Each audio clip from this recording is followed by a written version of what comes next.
Nearly there, nearly there. There we are. Great. Welcome, guys. Welcome. This is going to be another one of these dev interviews. It's like I'm here with Robert Carver, who is one of the devs from Strategic Command, WW2, War in the Pacific, and we're going to be sort of spending the next couple of hours really just going through the coming changes for the game. So welcome, Robert. Thank you. I hope you're doing well, Das. Yeah, no, I'm doing very well, thank you. It's we did. When was the last time we did one of these interviews? It was about a year ago, wasn't it? Was it? I think it was November last year, Oh, if I okay. remember correctly. Yeah, so not quite a year. Yeah, it was really good fun. It was Yeah. and last time we actually did this, we sort of just meandered around like talking about different things, which I actually really enjoyed. So I'm thinking we just do the same thing again today. Okay. It must have worked last time if you're doing it now. Great. Yeah, no, it worked for me. Like it was really interesting just having a conversation without any real structure, and it was yeah quite enjoyable. What I thought we might do actually, I'll start off with I guess the reason for this stream. I might just press F11 just to sort of bring this up to like a full screenish mode on the other side there. But this is, of course, you're one of the developers of Strategic Command World War II, War in the Pacific, but also a real history buff as well. So I'm guessing that's the connection with with your involvement with the game. Yes, it sure is. It's two of my lifelong loves has been history and gaming, and it intersects right here. Yeah, yeah. And so with Fury Software, I mean, it's you've been involved with them for a while as well, haven't you? In different areas. Yeah, I think it was first I started working with them as a campaign designer back in 2004, 2005. I can't exactly Wow. remember. Yeah, yeah. And did it, yeah, did it for the entire time, part time, and continued to do it now today. Yeah, yeah. I think it's great when you can actually when you can combine your hobby with your with your or your passions with your actual with things where you actually get something so concrete coming out at the other end of it. It must be very very fulfilling. As somebody that Yes. has got those all those interests, for it to all just come together. Yeah, I really enjoy. I enjoy that I can read about something, and then I try to integrate it or model it in strategic command. And when it comes out and people give me feedback, it's a great feeling. Yeah, that's great.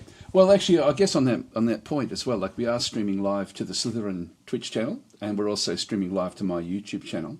I've got both chats open, and you can see Sorbacol saying hi, and Tiger Russ is saying evening, Daz and Robert. So if you do have any questions for Robert, please sing out, please ask away. I don't think anything's really off the books. I mean, it's sort of like it's sort of anything at all in the sense that we're going to be sort of talking about a very very broad area of history. Really, it's there's a lot of time frame between with the area that we're going to be talking about, particularly with this with Strategic Command. World War II, War in the Pacific, where we then go through in depth with the with what's going to be coming with the actual game itself. I might just start with that. Just show basically, the actual Twitch. Sorry, the stream. I'll just move it, just zoom it in a little bit to get it maximised as much as we can. Of course, this game actually rates very, very highly. Like up towards 85 to 90%. People. It's like I guess if we're sort of talking about the game itself, it's fairly entry to mid level. Was that the way you just sort of describe it as in terms of people who may not be may not have really come across war games as such? This is quite an approachable war game to be able to get into. Is that how you'd sort of think of it? Yeah, I think of it as there's a term I've heard used many, many times called a beer and pretzel game. Yeah, yeah, You can sip on your beer while you're playing it. It's not too intense that you have to be 100% concentrated on it. But for me, actually, when I'm not designing something, I'm relaxing playing a scenario that somebody else made. And so, do you mean like with the community, sort of loading in a community scenario and just enjoying the game that way? Right. Exactly. Yeah, both with, in-game or creation of other designers or just mods that were put on by fans. Right. Yeah, that's great. It's such a surprisingly supportive community, isn't it? Really, the strategic gaming community. It's sort of you like if you sort of play first person shooters and things, you get a very very different vibe than actual war game type things. Yeah. So Yeah, I think one thing was Hubert Cater and Bill Renikin really did a good job in their early years, back in the early 2000s, getting a community together, being very responsive to questions and concerns and upgrades. So it's really on them that this particular community was established the way it is. yes, yeah, and look, it's not unusual, but you sort of see that across. Like a lot of the Slytherin, community as well. Like when you sort of see the little pockets, actually, there's almost like sort of little pockets, like you have the Field of Glory pockets and things like this as well. But Yeah. as you sort of say, like between Slytherin Matrix as well. Matrix had a similar sort of connection because I think did Fury Software sort of start off more with Matrix than with Slytherin back in the early days, or was it? Oh, in the early days with Battlefront. I don't know if you know that. Oh And yes, they yep. came over from Battlefront. Yeah, and I think they came to Matrix when Slytherin and Matrix were together already. Right, yeah. So back around 2010ish, somewhere in there, then I guess. Because I mean, Battlefront now has also sort of joined in with the Slytherin group to a large degree. I mean, with the combat mission games. So yeah, that's quite interesting actually. To sort of it's just interesting the way things sort of through osmosis all sort of come back together. I've got a few more comments actually that have come through. So Storello on Twitch is saying, I'm a beta tester for this great DLC and I added a custom NATO counters. This game looks amazing. Yes, it's a very approachable war game, and I guess we'll get into that fairly soon. I mean, I guess the structure of what we're going to be doing is more looking at the scope more than actually playing the game. So then, of course, just talking with Robert about the thought process that goes into actually doing the different designs. Okay, so we've got a question here where Tiger Russ is then sort of saying, I have a question. How is Navy handled in the Pacific? So I guess we can sort of show the existing game a little bit with the way that is actually sort of structured, because the last one that we did, it was actually the Guadalcanal campaign. We sort of showed off the way that navies worked there. Do you mind if we go back? I mean, what I might do is, Tiger Russ, I might actually come back to that question. So we will actually have a look at, so we can actually then have a look at this one, because a lot of this new content isn't as highly naval driven as the as the base content. Would that be fair to say, Robert? Yeah, I think there's a total of 6 new mini campaigns or campaigns, Yeah. of which one of them is a same size map as the original one, but it starts in the spring of 1942. Right. Yeah. So what we might like if there's one of the new ones that we can sort of show the scope of naval, then maybe we'll have a look at that. Otherwise, I'm happy to sort of show the setup for Guadalcanal. But we'll come back to that in just a minute. So and Tiger Russ is saying, I've just finished a run in Hearts of Iron Nightmare, running with no tanks, etc. So not pretty. This is much more wargamey than Hearts of Iron. I haven't played Hearts of Iron for a long time. Kat saying, can I name my Korean ship? No, no, you can't. Sorry. Anyway, so this is so what we're really about today is actually the announcement of the new DLC coming, which I think that there will be a announcement here. So here we are.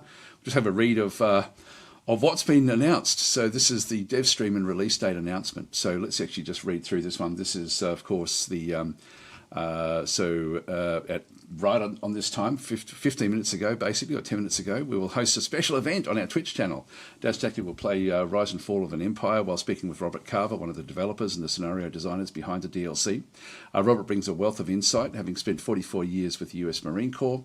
During the stream, they will discuss the making of the DLC, its historical accuracy, key in-game events, and more. So I think we'll trundle through those, and the release date will be revealed at the end of the stream. Now, I'm not sure of the actual date. I know it's coming up in a couple of weeks. I just don't know if it's actually got the date mentioned, because it didn't actually. So we might have to check in on the I always get confused because I'm in Australia and I'm usually a day Yeah. ahead of most of the actual dates. So Okay.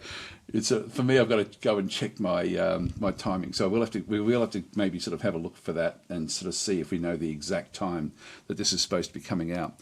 But essentially, this is the main thing is going to be that essentially we're playing Rise and Fall of an Empire. That's the DLC name. Is that that's correct, isn't it, Robert? Oh yeah, yeah. It's Yeah. it's rise and fall, and the scenarios are built around that early part and then the end of the Japanese Empire.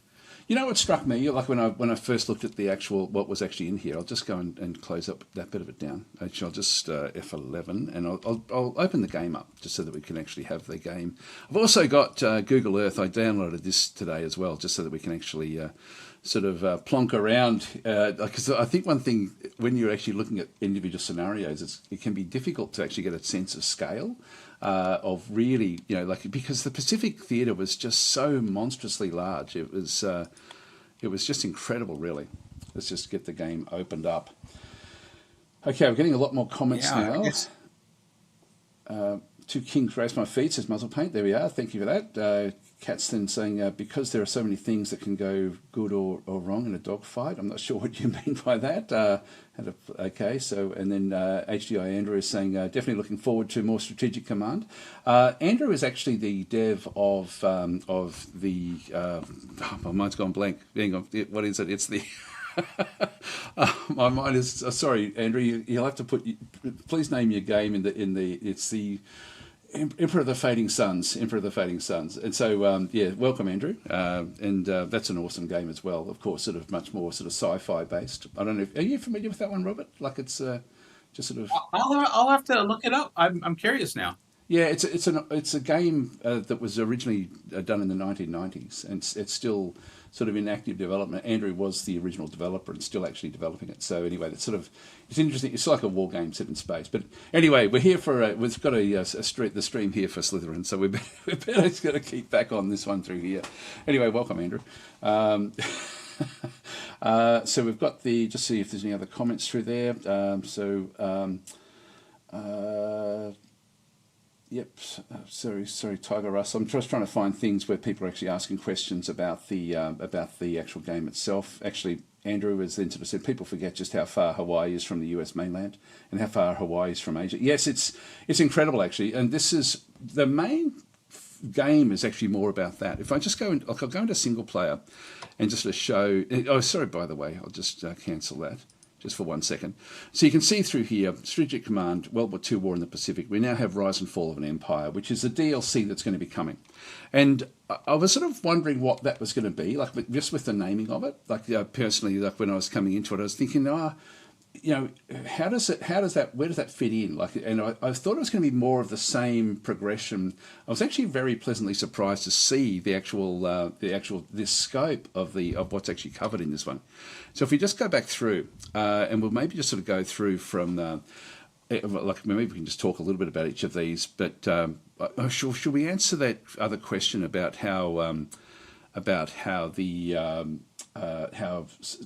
like naval battles are sort of shown in the game? I guess actually there is one that we can do, which is if we go to the back end of this, because what this one really does. Sorry, I'm rambling a bit, but this what's interesting about this DLC is it bookmarks the like I guess the main battles in the actual Pacific itself, and so you've got like the Marco Polo Bridge to Pearl Harbor, essentially back in through here, where it's sort of got like a series of things. We'll have a look at each of these in detail. The Day of Infamy. This was. I think if we have a look at them, we'll sort of see it'll have the DLC mentioned on the back end of it. So Day of Infamy was part of the original game. Summer of Decision is now one of these. We'll have a look at these in a bit more detail. But I think if we go and actually have a look at the Operation Olympic, which was which is an alt history. This is the first phase of operations against the Kyushu Islands. Which, I think if I show this, it'll at least people get a bit of a sense of the naval combat. Or do you think there's a better example? Oh, I think the best example to show is the 1942 Summer of Decision. It uses the same map. If you want to zoom in a little bit more, any of those last three scenarios: the one for Okinawa, then Operation Cornet, and Operation Olympic. But you won't see too much of the Japanese Navy in Right. Yep. those. Yeah, because they're pretty much destroyed by that stage, aren't they? There's a few kamikazes. There's some suicide boats and all sorts of things they might have thrown or did throw in Okinawa. Well, let's go to some of the decision. So we'll go this way, and so this is actually, and this is what I mean. Like the game really does like the new DLC will be bookmarking a lot of what does go on. There is actually some interesting things that actually happen in the middle of it as well, which sort of take it away from the Pacific largely, which we'll talk about as well. So there's a lot to discuss. Let's just go and play this one. I'll just open it up so we can sort of see how we're going. I'll play as the allies in this case. So we've got like all the different allies that are listed in through there. I'll just get started. It's more just to sort of show the scope of what we're going to be looking at in through here. I'll just click on OK. Here we go. So the game is basically a series of campaign.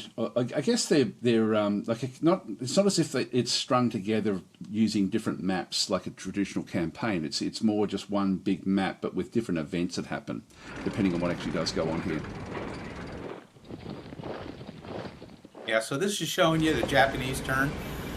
I guess since you're a single player, the artificial intelligence starts playing and starts to implement all the different events and making choices on what attacks they're going to make. This being in the spring, actually, it starts in I believe in April of 1942. The Japanese were at their high water mark, and here they are, the next step, and they have multiple choices. Do they go for South Pacific and try to cut off Australia? Do they continue to move forward in Southern Asia, move into India? Or do they go west and they try to take out the Americans in Midway and maybe even Hawaii? Yeah, I think if you look down in the mini map at the bottom, that gives you a sense of the scale of this particular scenario, which just in the bottom. I'll just let the turn play out. And just click to dismiss. That's okay. We'll just go through, celebrate the capture of Guadalcanal. There we are. Yeah, that's the initial their initial landings on Guadalcanal that prompted Operation Watchtower. And whoops, Communist China prepares for war. Hopefully we can just sort of get to where we can then just have a look at different things. Communist China joins the Allies.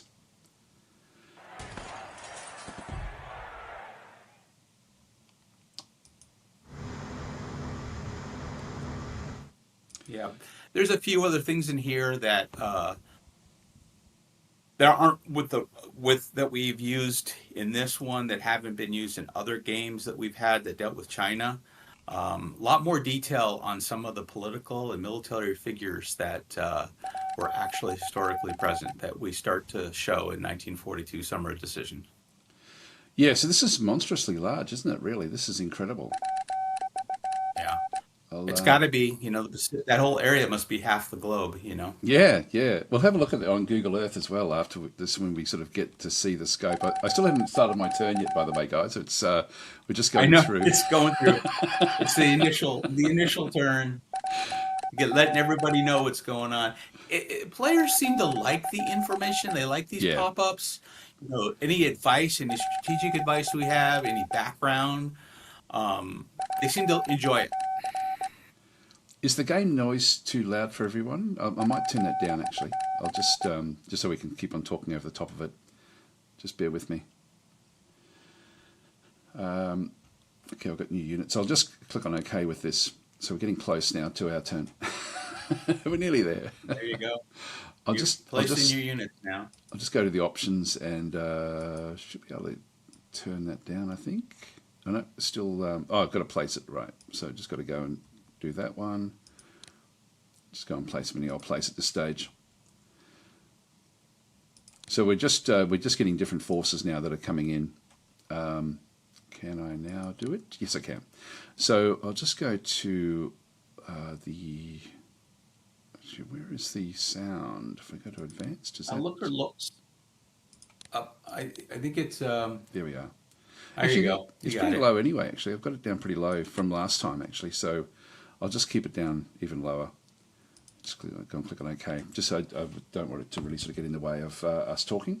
So anyway, so this is actually I guess the grand scope of the game. If we go and have a bit of a look in through here. So if I zoom out, this is this is what we're looking at through. So we've got the oops, hang on. I'll just go back into here. So we go all the way from the US, across to Hawaii, across to Japan, up through parts of Russia, and then across into India and Australia as well. So and New Zealand, so including all of the areas that were then sort of taken by the Japanese in the game. So as we sort of come down into different areas, I mean, we've got the, for example, last time we were looking at things, we were then looking at the Guadalcanal campaign. And so the map that we were playing last time was literally just this, wasn't it? To a large degree. Yeah. Yes, and it so, was. and so this is just a very, very small area of the actual map itself. If I sort of start to scroll across, and I think this is where where a lot of the like the game. So this is, I guess, one extreme of what the game actually just sort of does cover with what it does do. So in terms of naval forces, if we have a look.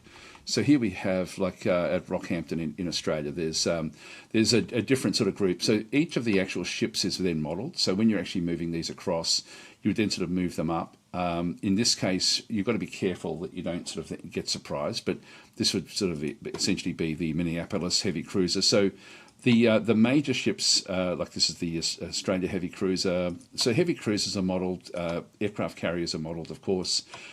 Destroyers as well, and so these would sort of then, if we're going to then move up towards Guadalcanal, I would then essentially just sort of I'll just move it up and see if we spot anything. I'll see if we sort of end up with some sort of combat.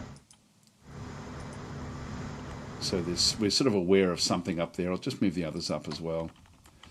I won't play out the turn, but essentially it's not a difficult game to go and play in the sense that it's like it is, as Robert said, it's beer and pretzels wargaming, which makes it very, very approachable. But you do have to think through. It's not an easy game. It's just an easy to play game. I think is the way I would sort of think of it. It's got a lot of different events that can kick in. There's a lot of scripting as well, which is actually all exposed if you're wanting to sort of tweak things or even sort of build your own sort of mini scenarios. But anyway, that's so. In terms of answering that first question about the about how how naval combat is handled, it's handled this way where I don't know where the Japanese are hiding, but if we sort of didn't have the protection for the Yorktown, that could become quite dangerous. This is an early phase of the war. There should also be fleets at Pearl Harbor, so let's go across to Pearl Harbor. Pretty sort of get a bit of an idea. Yeah, you have another fleet.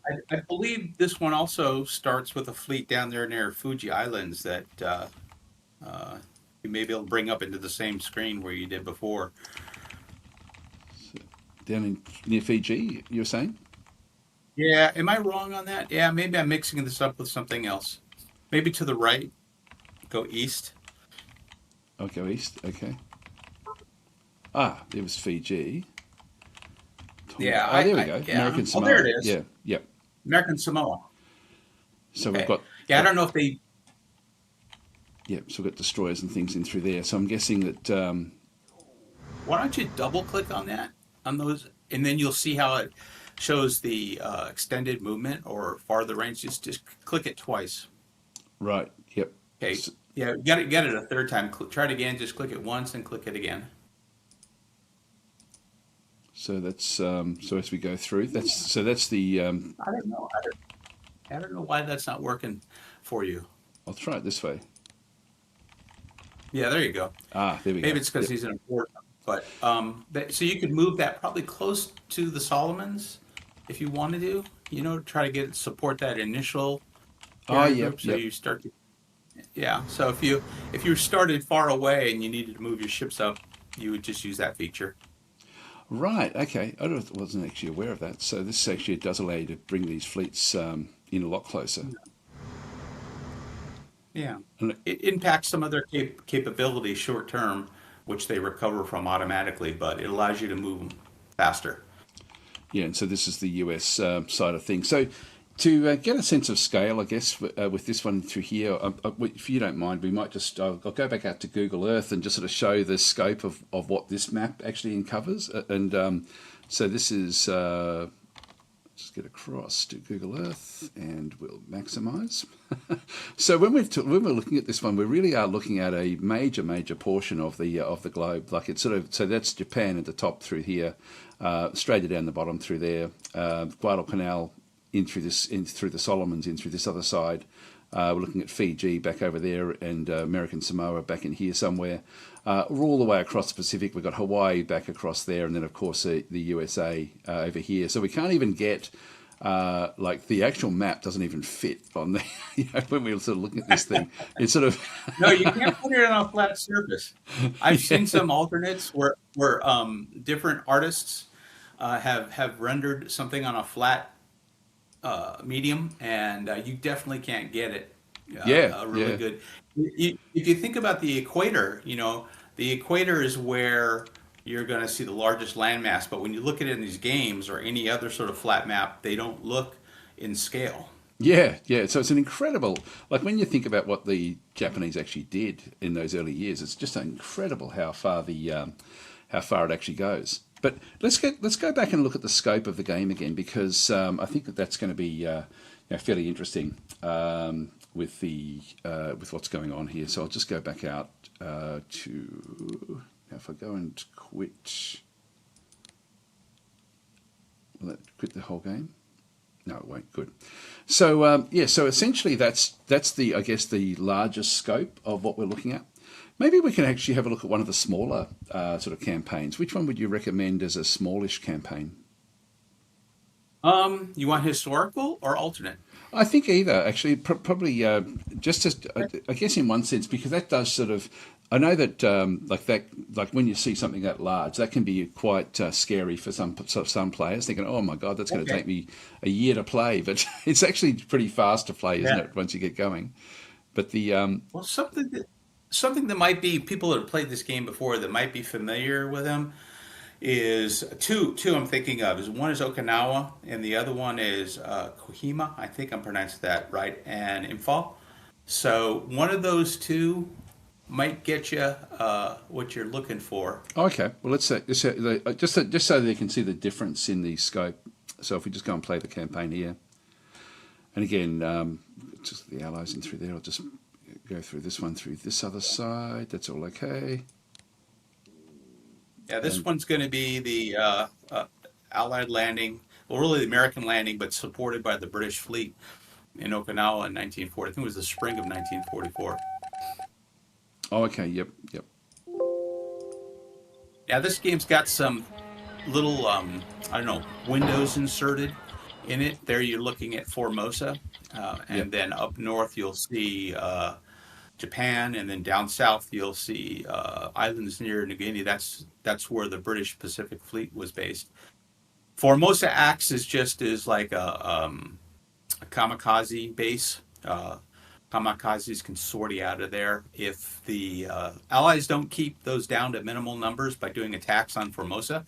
Then heavy kamikaze attacks come and attack the American fleet off Okinawa. So it really tries to play with the historical situation. Yeah. Yep. And so this is what Robert was just mentioning about the boxes, where you've essentially what they've done is they've brought in the Bismarck Sea. This is the essentially again down near this is down near Guadalcanal, isn't it? Down that area of the map, down in the Solomons. Is that correct? Yeah, sure is. Yep. Yeah, just north of the Solomons. Yeah. Yeah, and so then we go across. There's another pocket in here as well. So we've got Formosa. So that's a pocket that's sort of showing. These are then placed on maps, so you can sort of deal with areas and then sort of bring them out of the pockets. Is there pockets in the top there as well? Is that? Yeah, there is actually. There we go. Yeah. Yep. So yeah, that's the famous. I forget the Japanese code word, but where the Yamamoto sortied from. Tried to attack the American fleet off of it. Yeah, so that's the sole purpose of that box there. Okay. just having a quick drink. So with the so as we sort of come back down into the, I keep on using WASD keys for these games, but I should know by now. I should know not to do that. So again, we've got like landing craft. So it's sort of modelling different landing craft with different regiments and things coming back in for the actual attack. So the scale of the game again can be quite diverse in what we're actually sort of shown. Again, just going through, and if we have a look at the what we're actually looking at through here. So this is, if I zoom back out a little bit, so yeah, and so this is, here we go. This is That's the main landing. yeah, so this is all. That's the main landing. Yeah, what you were looking at above north there was Ishima Island. It was a smaller landing. Oh, okay, right, yeah. So this is sort of like showing, again, like a large force. And so if I brought these in, for example, I'd be able to then sort of bring these across into the actual landing and then offload the troops. And so you would then sort of be playing with the actual troops coming in. Luckily, we hit a spot where we weren't, we didn't have to sort of fight our way through. But it's just a matter of then sort of making sure that you've got the different models and things sort of showing up, I guess, in across what you have. So you do actually have there's an HQ, for example, Shepherd HQ, so we'll just bring that one across. And so that would then to be the start of like some sort of operation. But it's, again, I really just want to sort of show the scope of what the game has got. It's sort of one of these things where there's so much to show with this DLC. There's, and as we sort of had a look at, there was actually a, so Mr. is insane. Hang on, Mr. Sir. Sorry if I'm mispronouncing names here. It's saying so. Downfall is included. I'm not sure what you mean by downfall. Do you know It means Operation Downfall. It was the code word used for the American or the Allied plans to invade Japan. Yeah, we had a lot of player feedback. They really wanted to see that. And what we did is actually broke it up into two campaigns. It's Operation Olympic and Operation Coronet. And those two down there at the bottom there, you'll see them, will give the players a really good feel for what might have happened. A lot of that information I got for those two campaigns came from U.S. and Japanese archive sources, plus a couple authors wrote books about the possible. It was amazing for something that's an alternate history, how much actual information was available that I could use and put in these games. Wow. And so sorry, where did you got the information from both sides? Is that what you're saying? Yeah, and so obviously you can look up a lot of .mil, a lot of American military literature that goes all the way back when they first started writing about the war in the late 1940s and 50s, and then what they were doing at that time also, they were interviewing the occupation forces in Japan. The Allied occupation forces were interviewing those Japanese officers, so a lot of the things that we assumed or what we knew were clarified, or so a lot of this information about how the Japanese were preparing for the American invasions was detailed. The Japanese had actually figured out the exact beaches that the Americans had planned to land on. How did they figure that out? Was it just through logic, or was it? Did they actually have inside information? Yeah, I wish I knew the details on that. But the Japanese were very good at understanding so far in the Pacific War, despite them losing all those islands in the Central Pacific, they were learning lessons and they were seeing how the Americans operated. And then they looked at their own terrain. They predicted the Americans would try to land in the south in Kunisha is the name of the island, the most southern. Forgive me, my Japanese is horrible. But the most southern island in Japan, the Japan home islands, they not only knew that the Americans would be there and that was their first target, but what beaches that offered best beaches for the American way of doing an amphibious operation. So I imagine that, although I don't know the details, that's the high level understanding I have. Wow. And so I guess for you to put together that particular, and you can see there, I don't know if you can sort of see it in the smaller screen there, but Robert's sort of in there for the design of the actual of Operation Olympic. So it says down through here the first phase of Operation Downfall. There we are. So it's sort of mentioning downfall in through there, and then I guess Coronet is the final phase of Operation Downfall, the Kanto Plains, Honshu Island invasion. And so this is, you've got the 1st of March, so this is an alternate history. I guess they didn't need to do these in the end, but with the dropping of the bombs, of course. But this is so you've got sort of like alt history, 25 turns, going from March to July with that particular invasion. So both Operation Downfalls are there in that sort of sense. So I didn't realise that the overall thing was called Operation Downfall.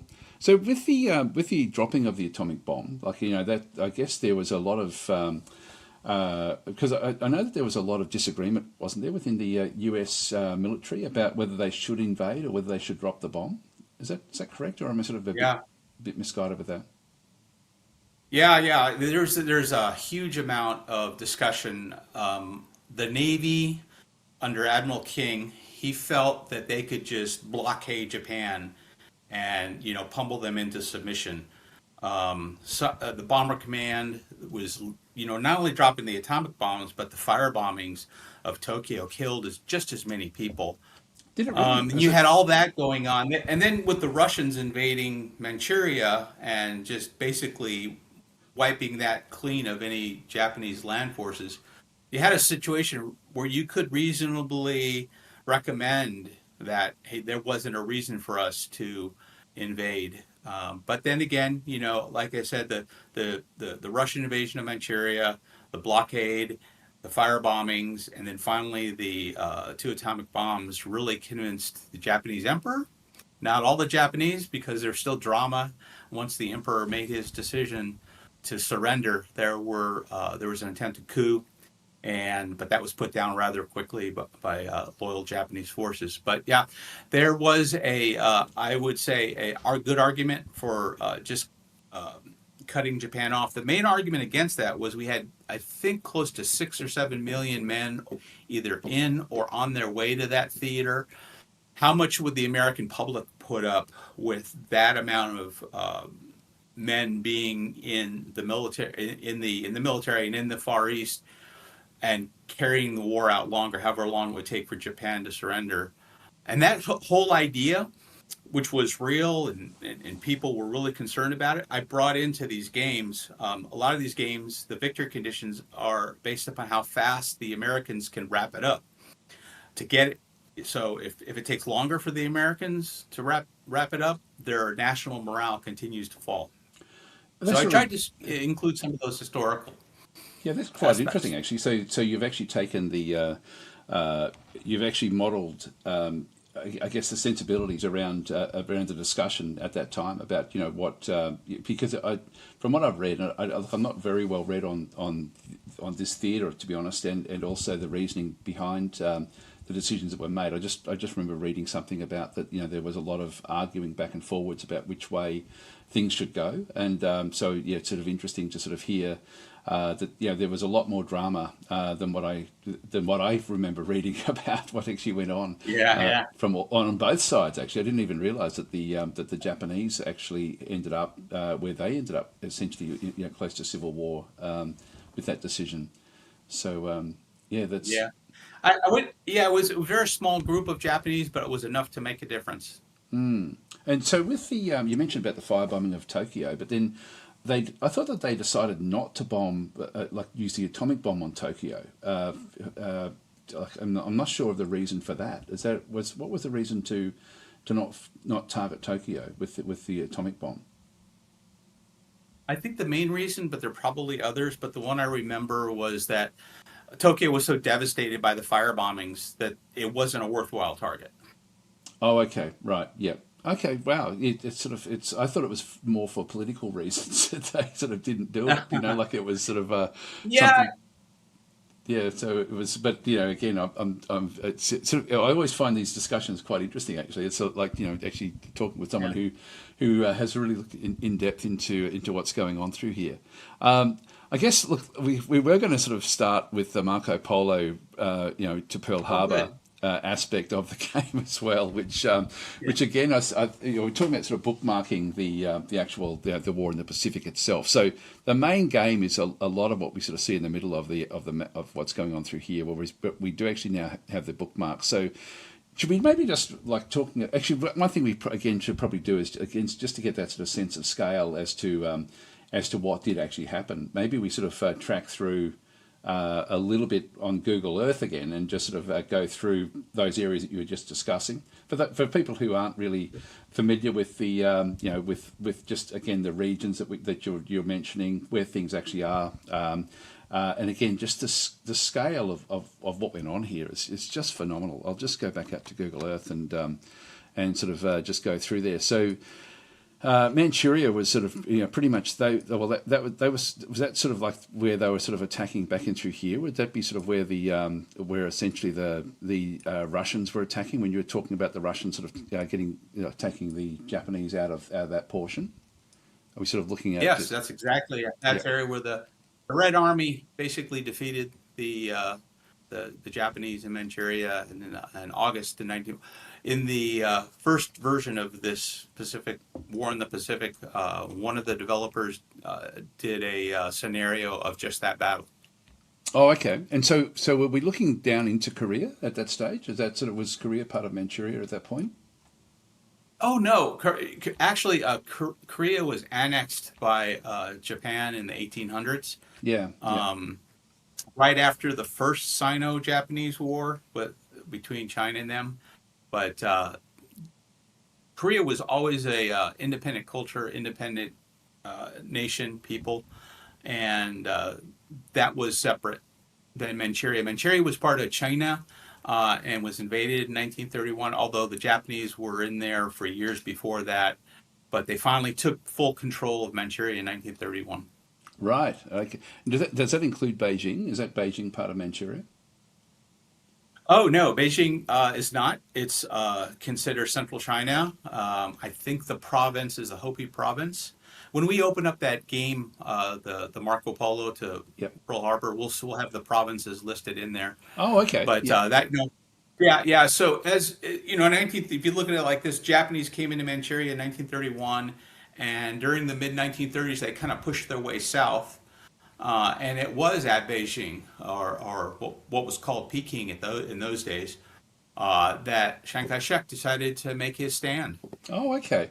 And so because it's like again one of the interesting things about that is that like the Marco Polo Bridge incident happened at Beijing, didn't it? Like that in 1937. Was that or 38? I can't remember which year it is. No, 37. It was July 7th, 1937. In fact, the art that we use for this game is actually the Marco Polo Bridge. Oh, okay. Those little lions. Yeah, very iconic. I forget the Chinese name. I want to say Luncho is the name of the bridge.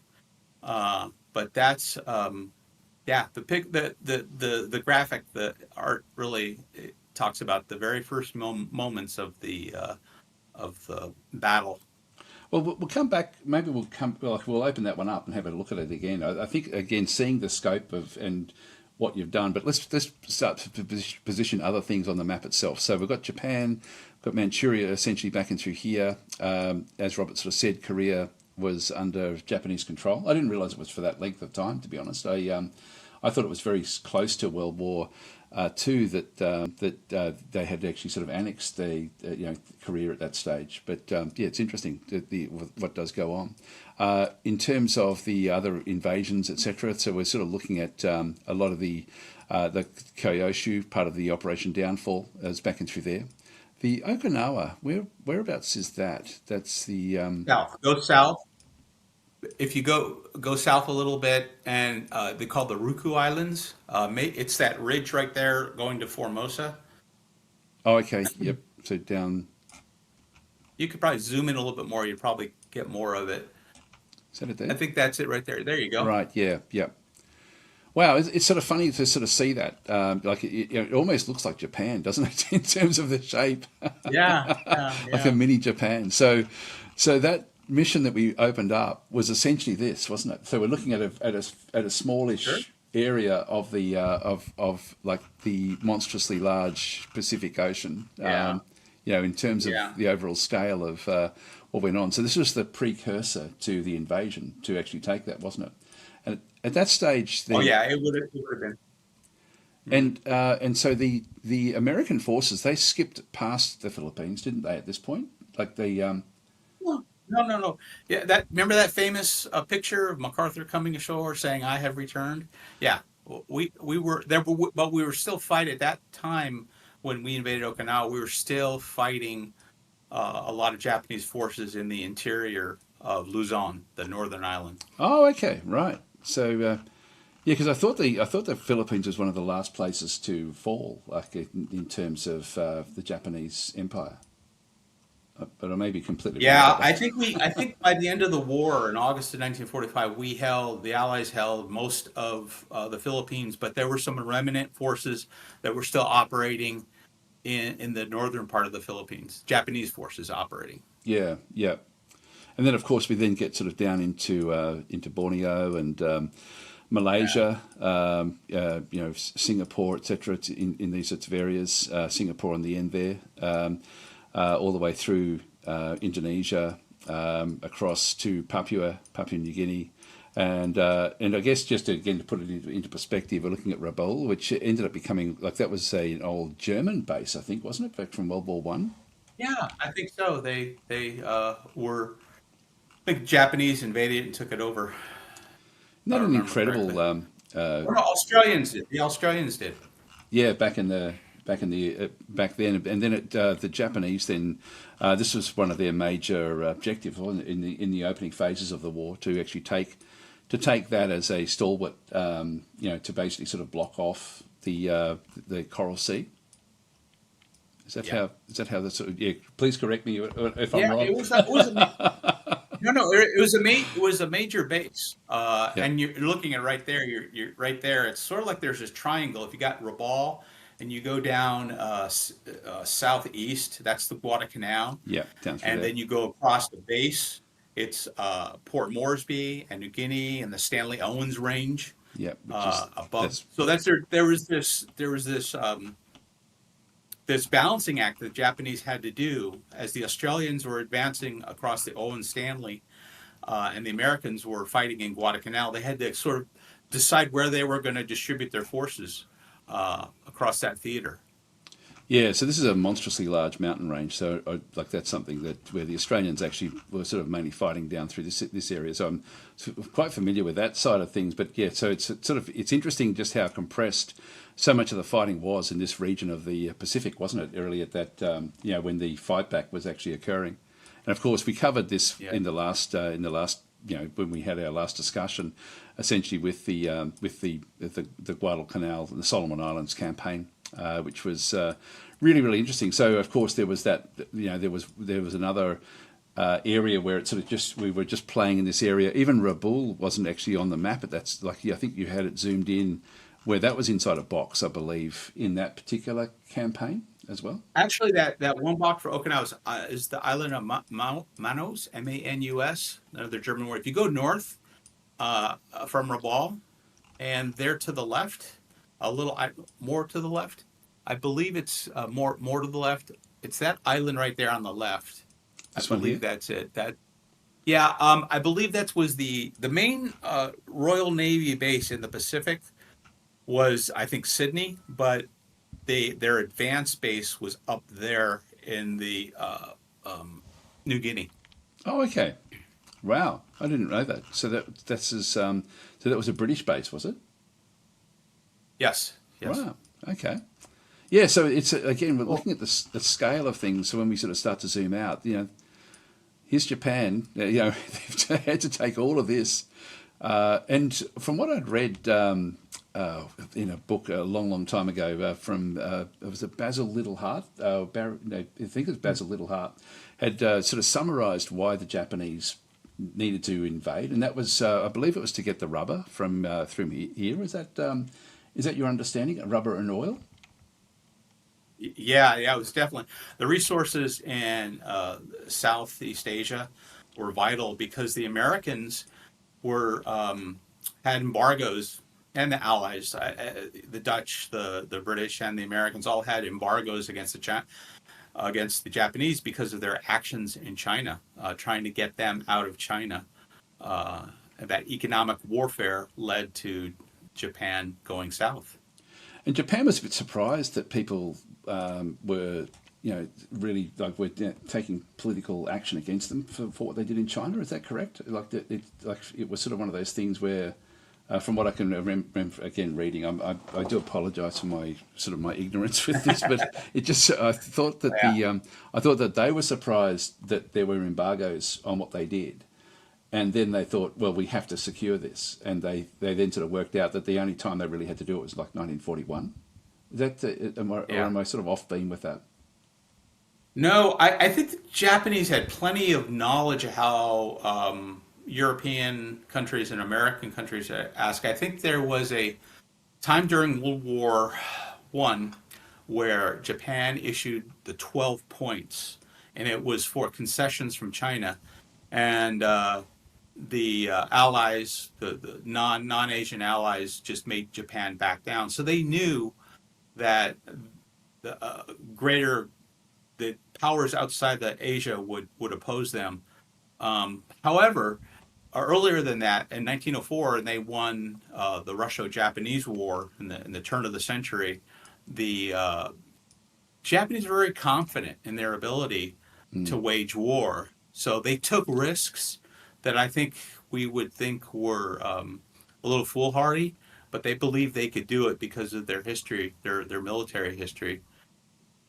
Yeah, yeah. I mean, that Russo-Japanese War was, it's quite interesting reading actually, just how audacious they were, and the results that they actually got in that phase as well. So no, it's quite interesting. We've got a fair few questions actually that have now come through, particularly on Sure. YouTube. So I'll just start asking a few of them, and we'll sort of go through this other side. So Andrew is saying, good stream as always. Tell Robert I wanted to trade games, although I'm afraid to how much work time I might lose playing Strategic Command. Andrew, of course, the dev there of Emperor of the Fading Suns.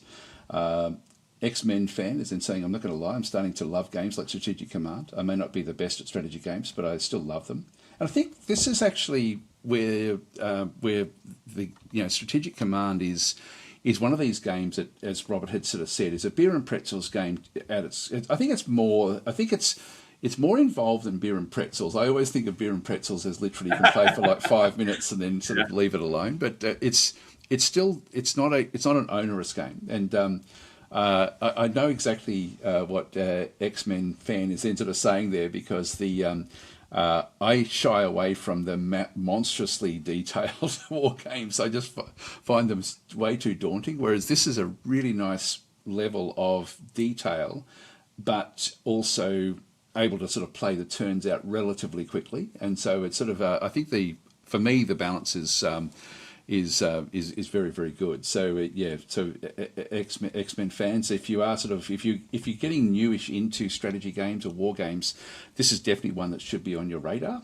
This particular game, there's sort of other sort of larger games but they like, I know that when I, for example, played one of the Gary Grigsby games, which is also available on Slytherin, by the way, but with like War in the Pacific. In that game, like I think I took a day and I didn't even finish my first turn. Like it was a whole day of playing. So this is in comparison to something of that scope, I think that this certainly sort of ticks the right boxes for me, just as somebody who does enjoy these sort of games. Have you played that game, by the way, at all, Robert? Like War in the Pacific? HOI? Yeah, Hearts of Iron. Oh yeah, no, but many years ago. So this is Gary Grigsby's War in the Pacific. Oh, War in the Pacific, excuse me. No, I haven't, but I have seen it. I've looked at it and scrolled through it, and it did look really, really detailed. Yeah. I enjoy detailed games, but I enjoy the more something set at a strategic level, or theater level. Yeah.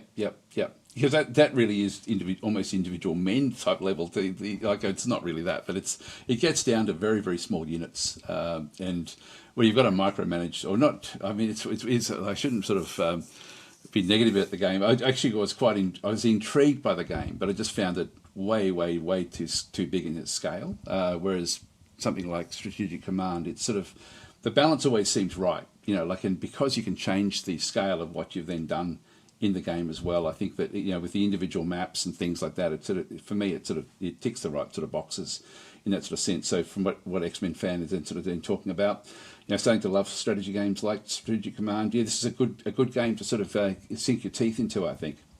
Okay. Yeah. So youngster is saying must have been a headache for logistics, the Pacific Theatre. Do you have any thoughts on that?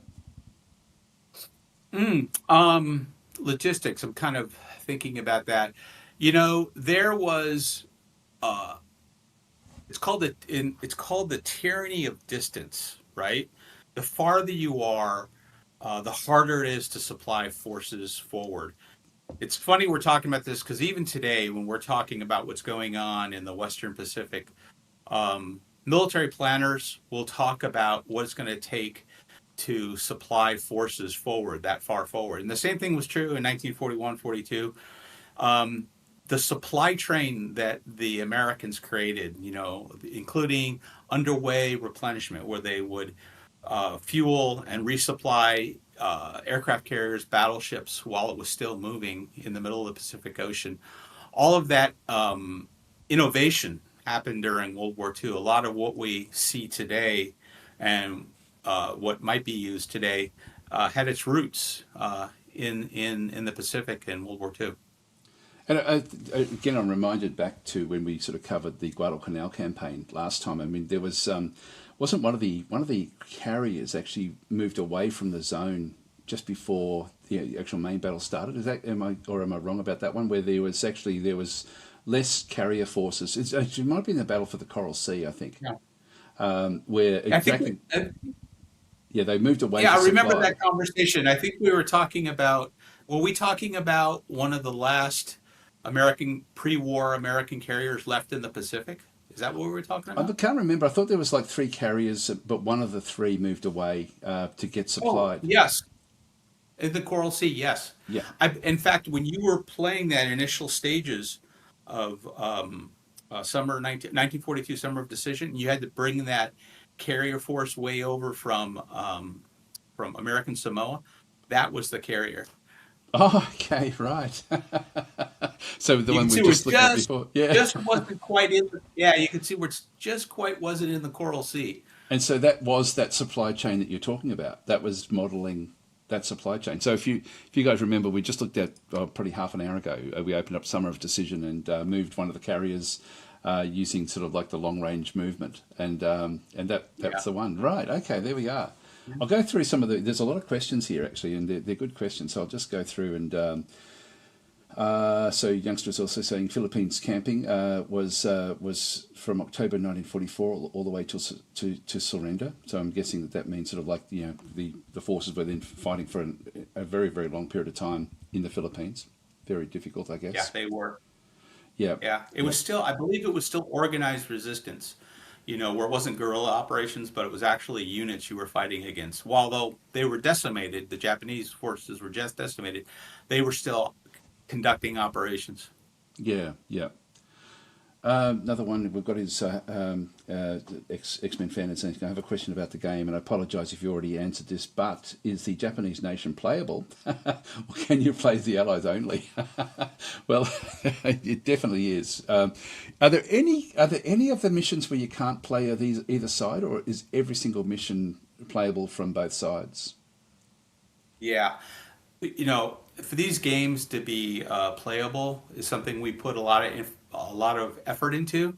So if we have like an impossible situation, like for example, the invasion of Okinawa, the Japanese were isolated on that island. The Allied firepower was overwhelming, but the victory conditions are adjusted a bit so that the Americans have to accomplish the pacification of the island rather quickly.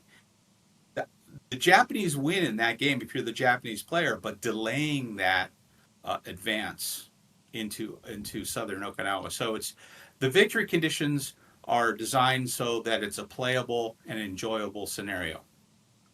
Yes, yeah, and so there's no none of these campaigns that you've actually got in the game are only one-sided, are they? They all can be played from either side. is the Yeah, yeah, they'll always, yeah, they're and the smaller ones are even designed so you can go head to head with a human player. yeah. And That's one of the yeah. other questions actually coming up. Gristlis has actually said, Ah, looking forward to this. Are the scenarios playable for play by email? And, yes, they are. Like, I'll just cancel out of that. So you actually have your play by email online through here. You also have a hot seat mode if you happen to have somebody in the same at the same location. But you do actually have the play by email in through here, which I haven't had a look at for a while actually. Connection error. Yep, okay, so I mustn't have set things up. I won't do that one, but there is actually, you've got to register, and then you can actually, does that go through the Slytherin, like the Slytherin tools that they use for their play-by-email, or is that something that Fury Software has actually done themselves? I don't know too much about the background on that, but I can get an answer for you. Oh, look, it's okay. I mean, whichever way it goes, I just know that Slytherin has got like a very, very good system of play-by-email.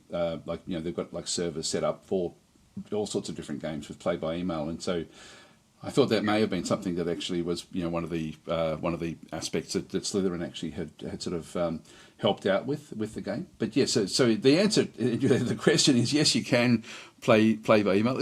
Are all the missions playable by email, even the massively big ones? So could they technically be played by email, or is it only the smallish ones? Yeah, anyone you want can be played by Wow. email. Yeah. So yeah, so the answer to those questions are yes, you can play either side. There's also different forces even within the. If you play the Allies, you'd actually have like a whole range of different forces depending on what era and what map you're actually playing. But and also so yeah, to summarise, you can play every map is playable by email. Okay, let's go through good questions by the way, guys. These are really really good questions. Okay, so just have a look and see if there's any others. I'll just skip through and where did I get to? I've lost track of where I was. Yeah, so youngster is saying sanctions always lead to conflict, not stopping, stop it lessons for, not stop it lessons for our times. Yeah, so again, the war in Pacific really did actually sort of stem from the sanctions that were then put onto the Japanese to put pressure on them with what they were doing in China, wasn't it? And it was they sort of came out of nowhere when they did attack. It was all a bit of like no one was really prepared for just the I guess the scale again of what they decided to do. It was very audacious. Hmm. I would agree. It was very audacious. They caught everybody. I would say unprepared. I think there was a sense that the Japanese were moving. I think Allied intelligence had picked up the movement of ships, but they totally misunderstood how far and how wide Japan was going. It's funny, even at Pearl Harbor, the Americans had actually wargamed Pearl Harbor being attacked by Japan in the 1930s, and they were still surprised in Honolulu. Yeah, yeah, yeah. No, it's sort of, it's just again when you look at the scale of the map and just look at and we talked about logistics, and I think also like with Rabaul, like that was actually the Japanese managed to secure pretty much the supply chains to Rabaul. It was actually beyond that they had troubles with, wasn't it? Like it was there was some submarines that got in behind it, but it was mainly like that was sort of like the area where the supply sort of stopped for Japan. Like, and it made it then difficult through the Solomons for them to then sort of be able to supply the Solomons. Even though when we do look at the map, Rabaul does seem sort of relatively close. It was again going back to that supply question that was there before. It is interesting to sort of see the difference, and I guess the Solomon campaign was really all about stopping those supplies, stopping those men coming in from Japan. Yeah, yeah, it sure was. There was a lot of effort put into it. The Japanese set up um, today what we call them island chains. Islands that are fortified along a line. And Rabaul was, I think, in 1943, the Imperial General Headquarters made a decision that was going to be its outermost defense, and then there was going to be an innermost defense that was the Philippines and the Marianas.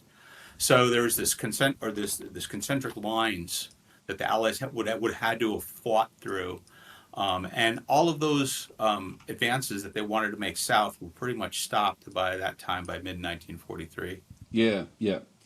And with the like with what the Japanese did because Rabaul was actually part of their original push, wasn't it? That was pretty much the extremity of where they went to.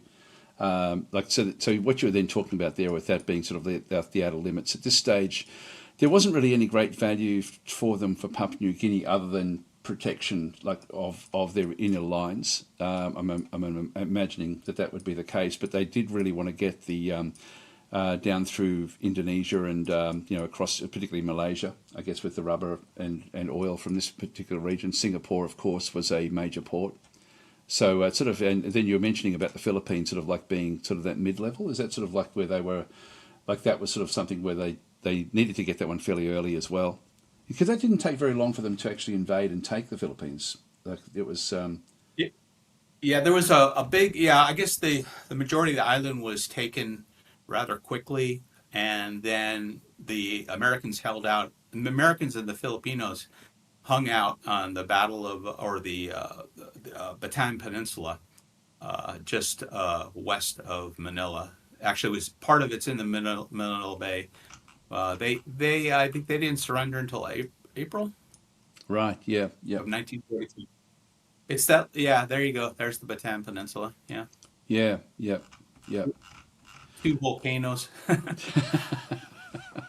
And then of course, Japan sort of then being the so Okinawa, I guess, would be in that sort of inner core that you were talking about, the inner circle. Yeah, actually, a little bit farther to the east there's the Marianas Islands. That was considered their inner core. In fact, once that was breached, and the Allies, that's Tinian and Saipan right there. There's the two invasion points, and then Guam was part of it also, a little bit south. But when the Americans took over those islands, there's one more island south that would be Guam. That was one of I forget the name of this island, but that mid island there wasn't invaded by the Allies. Oh, wasn't it? But what happened was that's Guam right there. And what happened was the Tojo, General Tojo, the was ousted because Saipan was captured by the Americans. Wow. Okay. And so this was so that was actually considered inner as well. So they actually really did have. And was that again from this what you were talking about, this island chain? I'm guessing that then is part of their protection of this inner area for their own supply lines. So right, exactly. Yeah, and it was set up. They still needed to get the oil and the other resources from Indonesia, so they needed to hold those lines in order to keep their navy supplied. Yeah, very, very interesting. And so, and again, when we look at Hawaii, which is it sort of seems like when if you're not looking at it on a globe, you actually assume that it's actually fairly close to everything, but it's just so far away, isn't it? And then where's Midway? That's sort of in around here somewhere, isn't it? Like the keep going to the left and upper left. There yep. Is that it? Yep, that's it there. Yeah. So Midway out off there, yeah. It's just incredible. Like these little pinpricks, on the map that just had such a big bearing on controlling such a large area. It blows my mind. Just the scale of the of the game that you've actually got in terms of how you model and then sort of bring game mechanics into just something so broad. Let's read a few more questions. So we've got I'll just go back through some of the Twitch questions. So we've got Mystic Sarah Zen saying the scale of Olympic would dwarf D-Day. Do you have any thoughts on that? Like it was. The records are there. The plan land of forces was definitely larger than D-Day. Wow. Yeah. Geez, it's sort of funny because even now we look back at D-Day as being, I guess, sort of like the biggest invasion, in sort of history essentially. I don't think there's been one bigger, but this would have dwarfed that. Yeah. Gee, wow. Yeah. They were actually moving American divisions from Europe, and they were in transit when the war ended. Transit to the Pacific. In fact, the Commonwealth forces were going to take part. And the British 3rd Division was brought to North America at that time frame to be re-equipped and trained to fight in the Pacific. Oh, okay. Yeah. Because I thought it was largely just going to be the Americans on their own for that final push. So there was token. Was it just token forces sort of allocated by the other groups, or was it something more substantial? And look, I know you're American. You can be parochial if you like. No, But no, I actually would call it substantial. Actually, there was a big discussion because, again, go back to logistics, right? To move, supplies across that great distance. Well, shouldn't we have all of the forces that are going to go into Japan with the same equipment? So those British forces, one of the reasons for the British forces to go to North America first was to be equipped with an American kit, not it's something where it was a combination in Europe. It was a combination of British and American kit. So the idea was to, even the Australians, the Canadians that were all scheduled to move into Japan were all going to be outfitted and supplied with American equipment to streamline the logistics. yeah, yep, yep. I can sort of understand from the Australian perspective because they were bombed from the like Darwin was bombed and things like that. So I know that there was being an Australian. There's like when you sort of read those sort of histories, you are aware of the fear that Australia had of invasion. Like they were actually prepared to essentially lock off the top of Australia and allow Japan to take that. And so it's sort of funny when when you go into various, and it was modelled actually in the game when we were looking at it. You had Rockhampton as where a lot of the ships were, and that was actually the line that the Australians were prepared. Anything above that was going to be essentially they weren't going to defend it initially, from what I've read, and it was below that they were going to then start to defend properly. So it's going to be token resistance, I think, up until that point, and then sort of wait until they've actually got their forces, and then try to dislodge them from the rest of the country. So yeah, it's interesting. Interesting again, just the all the decisions that are then sort of made in these wars. Let's read a few more of the questions. So we've got Callan P is into saying, from memory, the Americans went almost broke, as well as it costing them a fortune in this campaign. That was just a statement. But do you have any thoughts on that? Yeah, I think it was very expensive. I remember reading years and years ago. It was about $1 trillion the U.S. spent on the war. And those days, it was worth more than we hear trillion now. We talk about going in deficit 36 trillion, but as the Americans are. But back in those days, $1 trillion was a lot. So yeah, there was a lot. I think a lot of the European countries had it worse than America. America was relatively untouched, but Britain, devastated by bombing and, having to ration more than the Americans. France, Germany especially, in the last year of the war, just city after city was firebombed and destroyed. So, I think the whole world was broke at that point in time. Yep. So, no, it's interesting. Hi, Supreme Flag, how are you going? Actually, Supreme Plague is saying crazy what happened in just 100 years, and it really is, isn't it? When you sort of look back, I mean, it's sort of, it was only 80 years ago that we're talking about, these events actually taking place, which is not very long. It just seems so far away, but it's just incredible, really, what does go on. I'll read some comments now. Yeah, I know. Yep. Sorry. Yep. Go ahead, Robert. No, I was just going to make a comment to how close World War II is to us. My father was the generation that fought World War II. And so when I was born and when I grew up, when I was a young boy, the stories that I heard from my father and his friends were about World War II. And it was real. They had lived through it. So I was growing up while I was swimming in the aftermath of World War II. Yeah. It was very real. Yeah, I think I'm from about the same generation as you are as well, and it was one of those things where, it's interesting, sort of having sort of grown up through that phase, and then sort of also then growing up through the Vietnam, sort of era as well, and then just the changes, I guess, with the way that society sort of looks at war over that period. Like it's really quite a difference, over those years, which is interesting. Now, just before all the chat disappear off the top of the YouTube, we've got a lot to get through on YouTube here. So I'll just read a few more of the chats in through this other side. So X-Men fan is saying, I think the first war game that I've played was Hex of Steel. Now, that one rings a bell, but I can't remember playing it. I love that game. I also played Hex of Steel. After I played Hex of Steel, I delved deep into the rabbit hole, and I'm impressed with how amazing these types of games actually are. That's actually probably the question I would have for Robert out of that would be, where did you get started in wargaming? Like, where did the, how, like, what game was it? Was it board game, like, tabletop wargaming, or was it did you just start into computer wargaming? Sort of where was your roots in this interest? Yeah. Board games. I was 12 years old.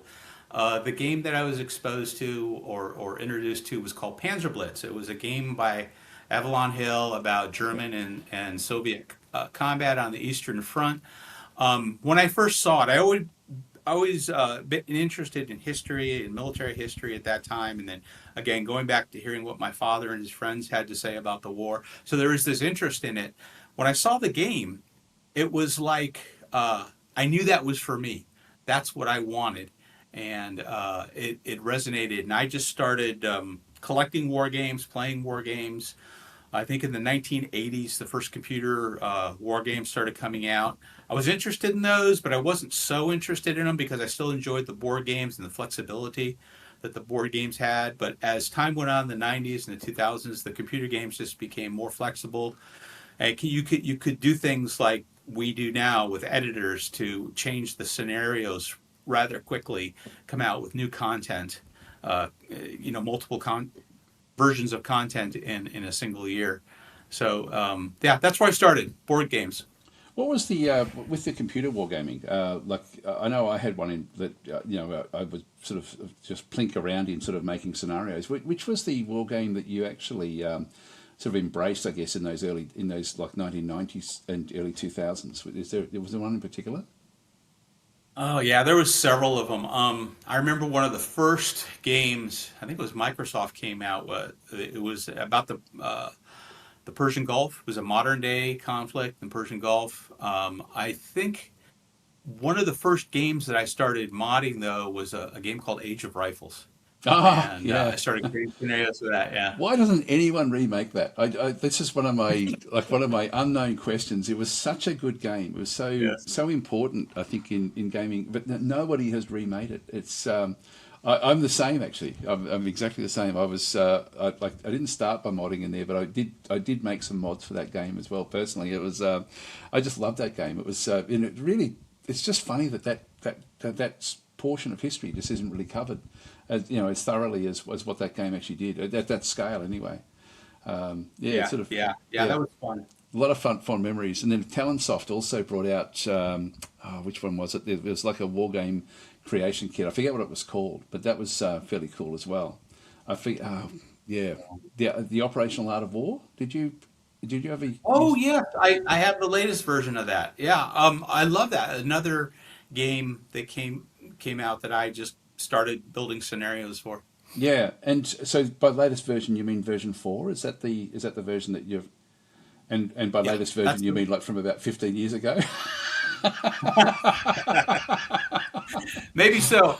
I haven't made any scenarios for 3 or 4. I think I was making scenarios in 2. Right. Okay. Yep. Yeah. Okay. Yeah. Yeah. Yeah. I think that was about my era as well. To be honest, like I quite enjoyed that game because it was quite easy to actually, very quickly build a scenario and then just play it and test it, which I quite enjoyed. And I think a lot of the war games, including your game as well, like a lot of the things that they brought into that game are still relevant. With the way that people actually construct the. With what they do now, but I think with what you've got with with the War in the Pacific that you've actually got there, there's so much scripting involved, isn't there, with the game, that there's a lot more, I guess, detail you can then sort of add into the actual game itself. I'm sort of what am I doing? Yeah, sorry, I'll let you answer that. No, I was just going to say, yeah, I really enjoy the scripting ability because you can bring in, again, my history, my background is I love history. I can bring those things that I find interesting, or I think others will find interesting, using scripts into this game. It really makes for a nice, enjoyable play. Yes, yep, yep. So yeah, because it's like and the scripts are actually accessible to the player to it like within the game as well, aren't they? So the people can actually play with those scripts if they wanted to and change things around within the scripting. Yes. Yeah, yeah.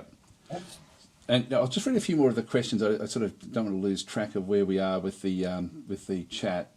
So yep. So we've actually had the question about the play by email. So I did skip ahead with that particular one. Kat is in sort of saying the first game I liked was Steel Panthers. Yeah, that was another one that from I guess that early 2000s era, which again I would love to see a remake of that game. I love that game. Like that was Yeah. in that era of one of my favourite games. Just I thought it was really really cool. I don't know if I guess you technically call it a war game, but it's sort of more of a tactical type game more than an actual war game itself. Yeah. Yep. I think it's a war game. It's just a different level. It's a Yep. tactical level, like the strategic level. Yes. Yeah. Did you play Steel Panthers? Yes, I did. I loved it. You mentioned earlier in our talk here.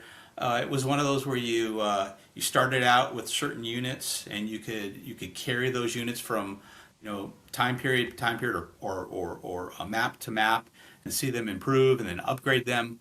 It's really had some unique qualities that was enjoyable. Yeah. Yeah. No, I'm very similar. It's sort of funny. Like I enjoy these conversations that we have, and it's sort of I know we should be pretty more focused on the game, which we will get to. but these little tangents I think are fun. So X-Men fans are saying, sweet, thank you for answering the question. That's great. Just get back up. Okay, so Gristless is also saying, excellent. I also have a play email going in strategic command, so that's good. And so Youngster is saying, one new to strategic command. What do you recommend playing first? A good question. Good question, that one. So let's just say that somebody has whether it be the base game or the DLC, which of all of the campaigns would you recommend for like somebody that's just trying to sort of learn the game? I would say the smallest one is probably Iwo Jima. It's compact. The Americans start off in amphibious craft. If you're going to play the Japanese, again, it's a small island. So I think Iwo Jima might be good if you're interested. You could actually try this. You could actually play 1941 Day of Infamy or 1942 Summer of Decision and only play with one country. You could choose the Allied side and then toggle. Let's say you just want to play the Australians. And you could just play with the Australians, and the computer will take over for the other allies, for the British and for the Americans. So you actually just choose. You choose if I'm just doing it as you're mentioning here. I'll just I'll flip to full screen. Just bear with me, and I'll just sort of try to. You guide me through, and I'll try to emulate. Yeah. I don't know if you're seeing the screen at all, but so just click on the far left one. That's the British Empire. Yeah. Yep. And I think that's the one you'd be playing by, right? I can't see the text underneath that. Yeah, it says reset this country to human control. This is British Empire. Yeah. So it says So you'd play with just that as being or you could toggle over to Australia. So if I toggle all of those, I'll leave the British Empire and just if it says this is controlled by the AI for your turn. So if I turn on all of those to blue, I'm assuming that then becomes playable for me. So Yes. AI will play these units when you end your turn. So if we go that way, All those what you're saying there is all those will be played by the artificial intelligence, and you as the human would only play the British.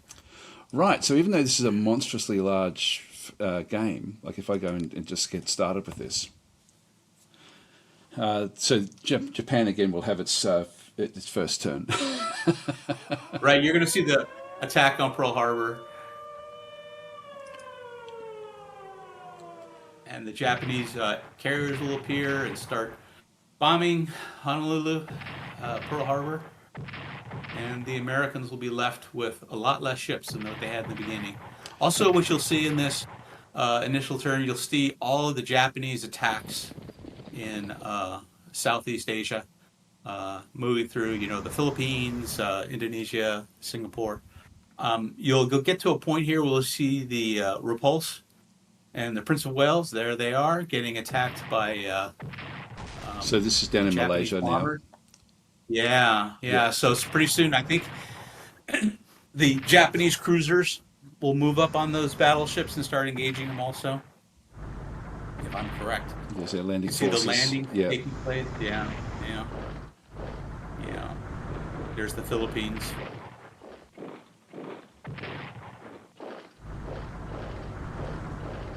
This is quite an interesting way to play the game, isn't it, really? Like to actually just play one small portion and let the AI play around you. Yeah. So it's completely hands-off for me at this stage. We're just watching the Japanese, initial attacks.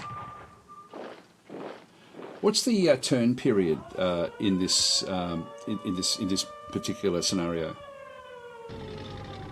That one I want to say is 5 days. I could look it up real quick.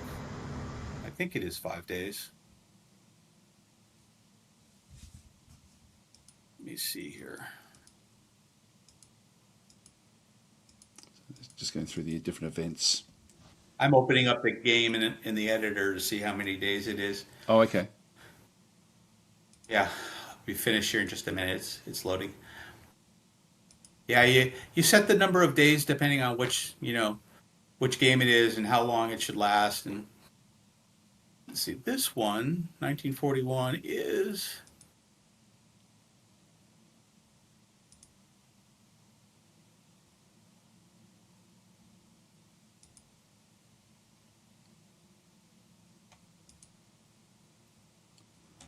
I love the imagery that you've been able to sort of put I- into the game.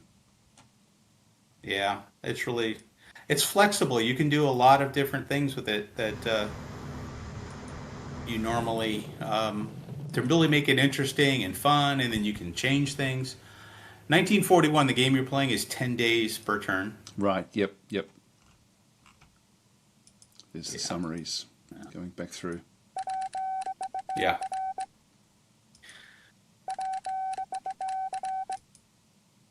So just getting different information about each of the actual Yeah. forces. Yeah. Yeah, players really like that. When we first started, we didn't put that strategic advice in. Yeah. The mid 2000s, we started changing that because people just wanted more information. And then we've added the manuals, the strategic guides that even have even more detailed information in it. Yes, yeah. And so when we play as the British in this instance, we really are only playing a small portion of a major map, aren't we? Like we've just got little areas Yeah. to then sort of use very limited forces. We still get to see the all the other, like the forces. We'd be able to sort of go across to Hawaii and have a look at the. I'm assuming just to be able to, like, to no fog. Yeah. So is this that is. Midway. Yep. And so we can't. Oh, we can. Maybe I clicked on the wrong things. I've probably chosen the wrong aspect, but because the No, question was how I small. guided. Yep. Sorry. I haven't done that function in a long time, so I may have given you the wrong information.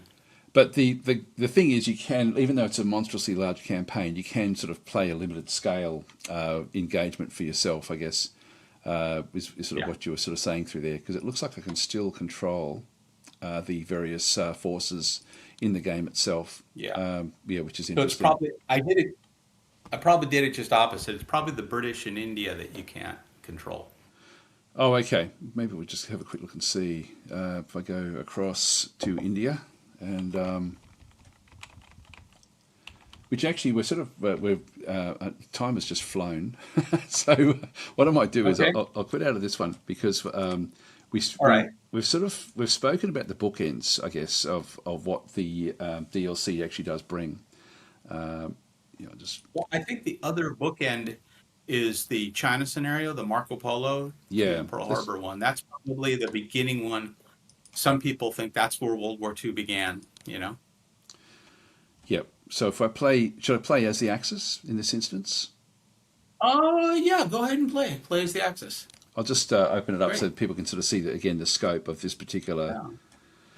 this particular one. What you're going to see here is very minimal. No one. It wasn't like Europe, where Germany had an intention to invade Poland, and then the Allies reacted. It's almost like the war started on accident. It was sort of an extension of what the Japanese were doing in Manchuria and central China, and the war just started on a local level. And as this skirmish started here by Peking, eventually the commander, the person in charge of China at the time, General Chiang Kai-shek, decided, well, I'm going to make my stand. And the only forces you see, if you back it off to the world map, And zoom out. and you can, yeah, one more there. You can see just in the north, there's just a few forces up there with Japan where they started, and then in that other bit where Japan is Shanghai. They had some garrison forces there, and that's one of the places Chiang Kai-shek attacked. So you see very few forces, and as the game progresses, the Japanese start flowing more forces into theater. The Chinese start activating a lot of their provinces and getting troops from the provinces. The Central Army starts to activate, and they start to deploy. And right away, you start seeing politics kick in. That's one of the things we tried to do with Marco Polo, was to integrate more of the politics, because it was so fragmented, especially on the Chinese side. There was different provinces that were holdovers from the warlord era, and they just Chiang Kai-shek, the central government, didn't have a lot of faith in them. But it ended up that the vast majority of them, supported. This game gives you those options to have those, or to incentivize, if you're playing the Republic of China, to incentivize the other Chinese provincial forces to join your cause. And with Japan, it's different. Japan had this government that was very dysfunctional. It was supposed to be a constitutional monarchy, but that was only in name. The military made a lot of the calls. So there's this tension between the military and the government that we tried to replicate in the game. And you're given decisions as the Japanese player. And I would say none of the decisions are good decisions. If you choose a yes or a no, you're just going to choose something that's worse or worser. And that kind of, and that kind of balances out the play, because the Chinese are so much weaker. And this game, the reason we had it end with Pearl Harbor is that as a Japanese player, you're trying to do everything you can to prevent the Americans from attacking, or more specifically, you're trying to prevent your attack into Pearl Harbor, because that will bring America into the war and eventually your loss as Japan. So what you're trying to do is take over as much of China as you can, and preventing your attack into Pearl Harbor. Now, the game doesn't let you decide whether you're going to attack Pearl Harbor, but it uses a different mechanism. It uses mobilization. So what you're trying to do is you're trying to prevent the mobilization of America while you're taking over as much China as possible. I was going to ask that question actually, because this map, like, you really were only just getting like the Kyushu. Kyushu is the only Japanese island that we sort of see on this particular map, isn't it? Then we go across to Korea, and then across to Beijing or Peking is basically where the I guess the Japanese invasion sort of starts on this particular map. So with the even though it's called Pearl Harbor, is that more just a time frame that it's sort of where you have to build up enough to be able to then sort of launch that attack? Is that the idea of this particular scenario? Yeah, what you're trying to do is the Jap. Yeah, it is a time frame. It's a nice chunk of time to kind of describe this game, because there was no other players in this game. We really wanted to focus on the internal politics of China, the internal politics of Japan, and that initial part of what was called the Second Sino-Japanese War. And eventually all moved into, became part of World War II, the Pacific War. But the idea here is just to show this part of it, and to avoid anything that would lead to the Japanese having to make a decision about Pearl Harbor. Because it was Right. the Americans and the Allies that embargoed. And you'll start to see that as you go on later on in the turns, later on in the game. Japanese will have pushed into China. In Europe, France falls to the Germans. So that makes, in the South, Indochina vulnerable to Japanese takeover. So you have to play your cards carefully with that, because if you try to be too aggressive in Indochina, the Americans will come in sooner.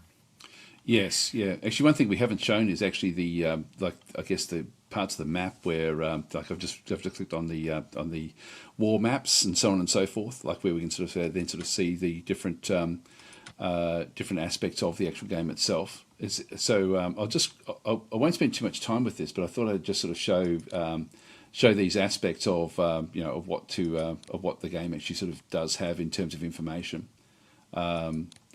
You know, purchasing units, new units. We haven't, like, it's sort of one of these things where there's so much. I find the history so interesting, you know, like, but the game it's as well. I was actually going to have a look and see if I could find where the scripting is, because when you were talking about the various, again, we've got research. There's all sorts of different things in here. Again, it's done in a, like, this is actually sort of giving you you know, reports on how well you're going, I guess, with the various things in with the different graphs, etc. But with the scripting, what's the easiest way to actually show people the scope of the scripting, for Oh, example, in this scenario? sure. See that menu that's kind of vertical on the right hand side? Yep. I think that little wheel there. And I think one of those options will, I think down where it says advanced and does say Scripts. There it scripts is. Yeah. next to OK. So There this you go. is So you can go through and see. Yeah. If you go down to the pop-ups and decisions, decision and pop-up are probably the two most populated. And you can see just the variety. You know, we're trying to replicate, we're replicating, you know, internal political struggle, assassinations, bribes, all sorts of dirty tricks, both by the Japanese and the Chinese. And then you have, forgot to mention, you have communist China. Communist China is modeled as a major country here. Although they're allied with the Chinese Republic of China, they still, in some cases, uh, can be exploited by the Japanese and used to cause problems for China itself. But they are in there, and it's interesting. Another aspect of this game, in regards to the communists, is or the Communist Chinese Party, is that this game takes you, you know, that by this period in history, China is divided amongst, you know, provinces, and some of these provinces are more loyal than the other. But the one that's the least loyal is probably the communists, and they're up there in their mountains up in Yenin. And this game takes you through this early part from 1937 to 1941 and kind of shows you how the Red Army grows. And from this period to the end of the game, the Red Army really grows and expands in northern China behind the Japanese lines. right. Okay. You'll see a lot of decisions. Yeah, you'll see a lot of decisions based on that for guerrilla operations. You know, there was this tension on the communist side between Mao and I think the other guy's name was Ming, if I remember correctly. I'd have to look it up, but I think it was Ming. Ming was more aligned to the Russian Soviet thought of how you create armies, you recruit in cities. Mao was more create guerrilla warfare. Mao created that famous book on guerrilla warfare, or authored that famous book on guerrilla warfare, and recruit from the peasantry. And that's was the winning strategy, and that's why Mao came out on top. Right. Okay. Yeah. And all of that is, you can see all of that in the scripts there. So how do we access the script to sort of see? Like, is there a way to actually see what's actually inside the scripts, or is it sort of is? Yeah, you have to launch the editor. Okay. Yep. Is it worth doing that to sort of show people the scope? Sure. I mean, yeah, we could go in there. A lot of detail. Um, Uh, Seems like people like that. more so. So if we go to where is the editor? That's Is it on this version? maybe not. Maybe not, because this is actually there was yeah. I don't think I've like this is like an advanced build, so I think this is When you, yeah, which it usually happens on the window before this one. Like when you launch it, this one comes up, right? yes, yeah, and that's So possibly you're not because this is actually you like an could go advanced into it. build. You want to, I could show you if you go into it. You want to go into your C drive, your main drive, and I can show you where it is Oh, that way look, if you go that's through okay. Like it's Windows. if it's not here, I'm probably not supposed to show it. Oh, no, uh, I don't know why we didn't do. I think it's probably just because this is a DLC. It's an add-on. They don't show that first screen. Actually, it And the may first screen, it if I allows you to go into an editor. if I just quit out of this for a second, and I'll just reopen it to see if it actually comes up in here. I think there was a few options when you first actually open it up. Oh, there we go. There's the editor there. Yeah. Okay. It So, does give you the option. All right. Good. Good. Good. so I'm guessing And then, oh, yeah, open that. Yeah. No, yeah, the one in the middle, and then scroll down to see the ones that says Marco Polo, the yeah. actual file, not the folder. There you go. That's it. And so this is the scripts that were used in that particular scenario. So if anyone is interested in actually building their own scenarios, you definitely have an editor where you can sort of go and change aspects of what actually does go on. So Yeah, and you have it. You have the layers off. So on the top, where it has all those icons, the second menu bar, go all the way to the right, and you want no, or the left, one more this to the right, and right a little bit there. Click that. right. Okay. So now Yeah. you can see everything that you saw in the actual game. Now, for scripts, go to campaign on the top line menu and go down to in the middle there, AI scripts and event scripts. Go Yep. down to event scripts and then There's go those down to where you pop-ups. see his decision. Yep. A lower left-hand corner, hit open. So should I go to pop-ups? Sorry, pop-ups or Pop-ups decisions? is great. Yeah. Yeah. I Yeah. actually when you were Lower talking about left-hand. Mao Zedong, I actually had Mao Zedong open, so or clicked on. So I'll open that one up. Shall I? Yeah, just open up. Yeah, it'll actually open up the whole script and scroll down. This first part just gives you the instructions on how to build a script and the parameters. Right. Yep. Yep.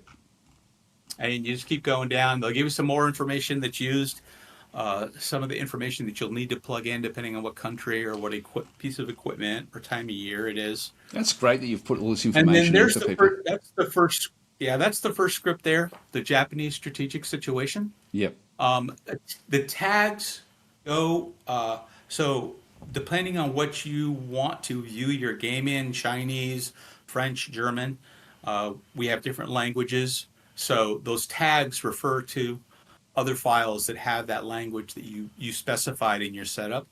Yep. Yep. And then all these different things here tell you when that script is going to fire, who owns that script, even what we call MPP or money that's in the game, the in-game money, how much is gained by a certain script, if at all, and then just various parameters that you'd use to fire that script. This particular one is just a pop-up, Yes. and so all Yep. it's doing is presenting you with information that's in those first three lines, and as it'll fire based on the date or a condition like unit positions. Let's open up one of the decisions and just sort of maybe that might just sort of show. I'll just go and grab any of them, I guess, and just open it up. And again, you mentioned that the top of it is really just all information that's giving you reference numbers and ID numbers and things. Right. Right. And then that's the scripts. That's a start right there. Yeah. And this yeah. one has to do with the British Empire, and it talks about some of their. And again, we were talking before about the game and the game mechanics. One of the important things I didn't mention was the international community's importance to China, because they were giving them money, loans, and equipment. So the British are there, the Russians are there, the Americans are there. So as Japan takes different actions in China, these scripts will do various things. They will give more money to China. They will give more equipment to China, or mobilization. Mobilization will increase. And again, that's critical for the American ability, and also national morale. It'll increase Japanese or decrease Japanese and Chinese national morale, depending on what decisions are made and what the international forces do. Yes, yeah. Politically. Yeah, there's no military forces, international forces in this game. It's just Japan, China, and their allies. Yep, yep. So, and that's all just from the actual start. I'll get back out of the editor and open the game back up. But yeah, I just thought I'd show the scope of what I guess you had to do to actually build your scenarios. What's the best place for players to get user-made scenarios to actually have a look at? Is there like to actually see those? Is that just like, is there like a Steam Workshop for that? Yeah, I don't know if there's a Steam Workshop, but I don't think we have that yet. But Matrix and the Matrix forums. Ah, right. There's yep, a sub forum. Yes. Okay. I'll open the game back up again. Now we still actually. I've still got questions. I hope you can. Can you stay past the o'clock? Like, just go a little bit beyond that. Is that okay? I just got a few questions still. Absolutely. Yeah, and this is great. This is great. So, okay. So where did we get up to? There's a fair few questions here. I'm sorry, Robert. But they're good questions. Yeah. We need to answer those questions. Yeah, so that was good. So so we answered. I think youngsters actually was in asking about which one to play first. We did actually mention, like just going back into here again, we did mention again about playing some of the bigger maps, but playing as a single entity. But you did also mention the Iwo Jima map as as one of the ones that would actually be just a good one to play. It's purely just Japan and the USA, so you can choose whichever side you want to be playing in through there. I'll just show the scope of this, and then we'll, while that's opening, I'll go to one of the other questions. Cat's saying, how hard is the land units to get those tiny islands? Don't they get like damaged by the defenders? Can the defenders attack the crafts before they land? So that's I'll let you answer that one, Robert. Yeah, definitely most. In fact, where this is most used or more pronounced is in Operation Olympic. We have actually the first player for Operation Olympic. That's the first invasion, first part of Operation Downfall, called Operation Olympic. The Japanese had planned to have over 10,000 planes available to counter the American landings. 10, so we have 000. the Japanese. Yeah, it's an incredible number. Yeah, in fact, the Allies had going back to what we were talking about before about the interviews with the Japanese officials after the war, revealed all this information. Half of them were kamikazes, half of them were a conventional aircraft.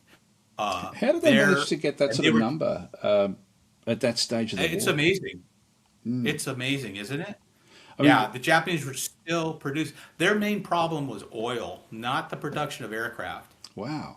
Because I'm thinking back to the Battle of Britain. I mean, we're talking a couple of hundred planes, like, from the British side, so 10,000 planes. Yeah. That's just a phenomenal number. Like, that's just incredible. And they were, by that point, they were using all sorts of aircraft. They were even using training aircraft. But they made effective kamikazes, and the idea was, attack the American transports before they landed their troops.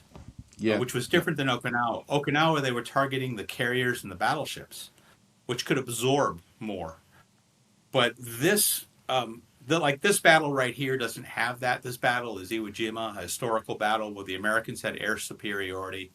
There was really no Japanese air that contested them. There was some kamikazes that came in later, but very small. Yes. But so you're right. In some of these games, especially the larger campaign games of the whole map, the whole Pacific there, you can actually ambush an American amphibious force going to a Japanese island with a Japanese carrier or a Japanese land-based plane. Yeah. So this is this particular scenario is very, very contained.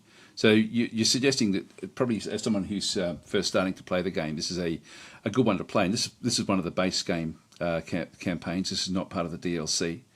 So I'm guessing it also, like if people are wanting to just sort of see if the game is right for them, they could just get the base game, play this scenario, just get a feel for how to play the game, and then actually, if they are interested, then sort of look at the DLC, which is coming out soon. I still don't. I'm still not sure of the date. We'll see if we can do. When we leave, we'll actually see if we can find out what the date is, and then actually write that in there. It may already be on Steam. I know that this was sort of to be.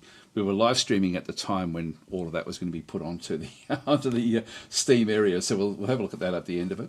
Let's have a look at a few more questions that people actually have. So yes, so answering Kat's question, yes, they do take damage if they get too close. I don't know if we can even show that here.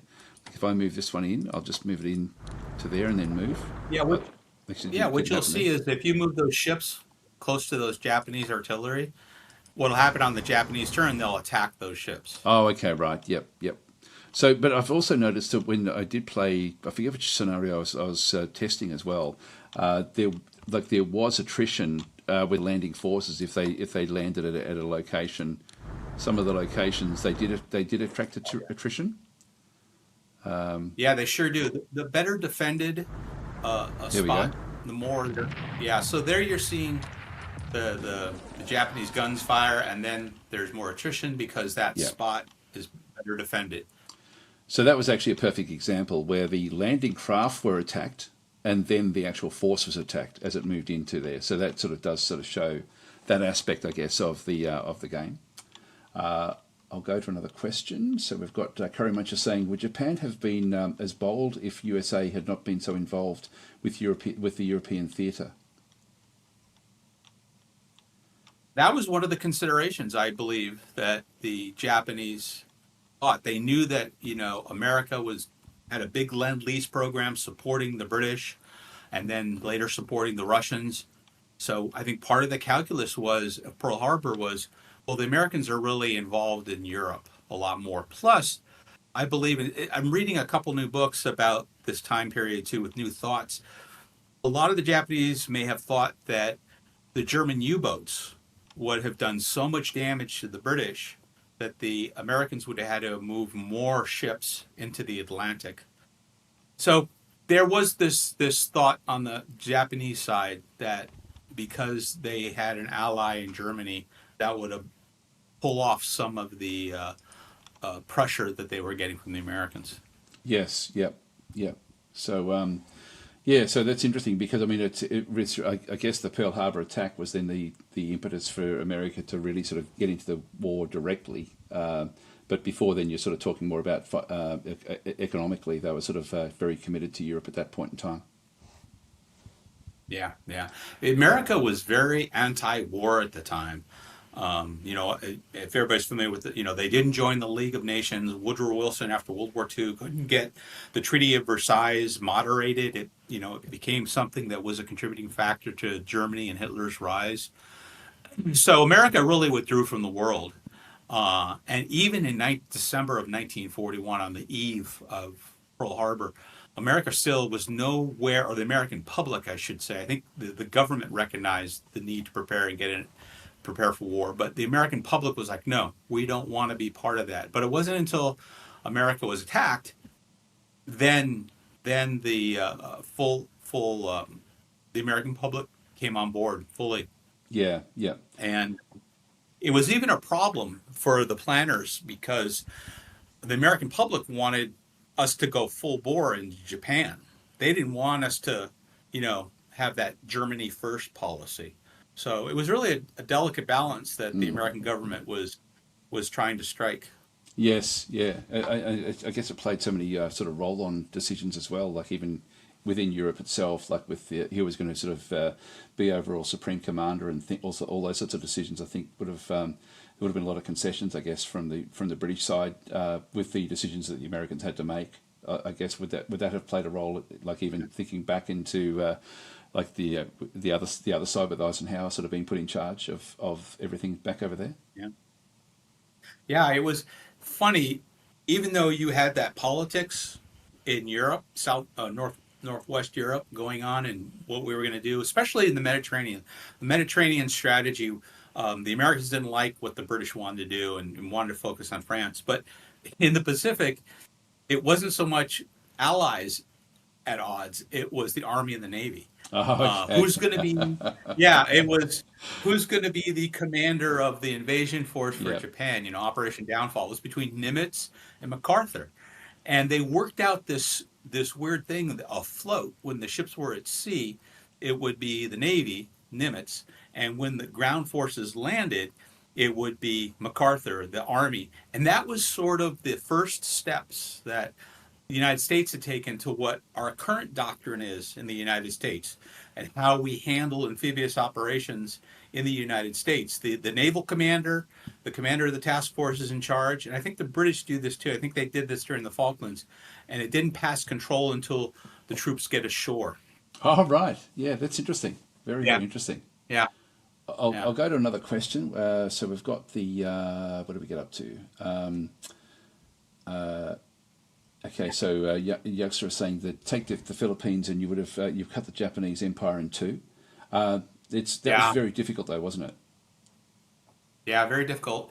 There was a debate whether to invade the Philippines or Formosa, what's called Taiwan now. And again, it was another Army and Navy. The Army, led by MacArthur, wanted to go in there because he had promised he'd return. The Navy saw that Formosa was actually even better placed to cut off Japan from the south. So We're talking Taiwan eventually, at this stage, aren't politically, we? That's, yeah, Formosa was yeah, the that's World War Two Formosa. name. Yeah, eventually, yeah, eventually MacArthur, um, you know, maneuvered Roosevelt into supporting his plan to go to the Philippines because, hey, we're America, we keep our promises, we got to go in there and show them we're returning and liberating them. So that was the reason we went into the Philippines because of Roosevelt making a decision Right. on Yeah. on the political side. Yep. Yep. Okay. So we've got the Clancy is then sort of saying I really like the newspaper pop-ups, very immersive. So there's some positive feedback, which is great. Good, good to see it. Yeah. You're actually saying yes, not that awful British kit. I'm not sure what that was referring to. These comments are from a fair Oh, while ago. the rearming or the re-equipping of the Commonwealth forces to streamline logistics during an invasion of Japan. Right. Okay. Yeah. That was so. I'm a little bit behind with these comments. So Clancy's saying looks like the perfect balance with interesting strategic decisions without loads of micromanagement. I think that's a good summary. Yeah. That gets back to your comment about it being a beer and pretzel style game. And when you're Yeah. talking war games, beer and pretzels and war games are usually not really put in the same sentence, are they? Like but it's certainly an approachable war game. It's like it's still full scale, big scale operations, but it's certainly very very approachable. And look, it's a very pleasant looking game as well. Okay, Thank great. you. So Gratian saying one of my great grandfathers was a gunner on a ship, and the other built tanks in a factory. There we are. So there's a lot of I guess history going back to our Yeah. forefathers and their involvement in the in World War Yes. Two. Never got to meet either, says Gratian. That's a shame. So X-Men is saying, I remember when I was in elementary school, the entire school had a special guest. The guest was a World War II vet that used a flamethrower during World War II. He was very nice, but there was a rude kid in the crowd. Oh, that's no good. Yeah, it's sort of interesting that see the veterans, like from all wars essentially. I mean, it's horrific what a lot of young men have had to do. Young men and women really have had to do over the years. It's not pleasant. The realities of it are not pleasant, but I guess the history of it is, is something that it still fascinates us. I think, looking at these, particularly back to something like World War Two. It's sort of, I know that I don't like covering games that are modern, where they're actually based on reality, just because of the, I guess, the close connection that people actually have with those. But World War Two for me, I do enjoy actually covering this. It sort of feels like there's enough time to then sort of cover these games. But I don't like, for example, covering any of the modern conflicts. This is not one of those. Okay, so Curry Munch is saying, said he one sorry, so it might be mentioning V. So the one disappointing thing about war games is the predictability of the AI.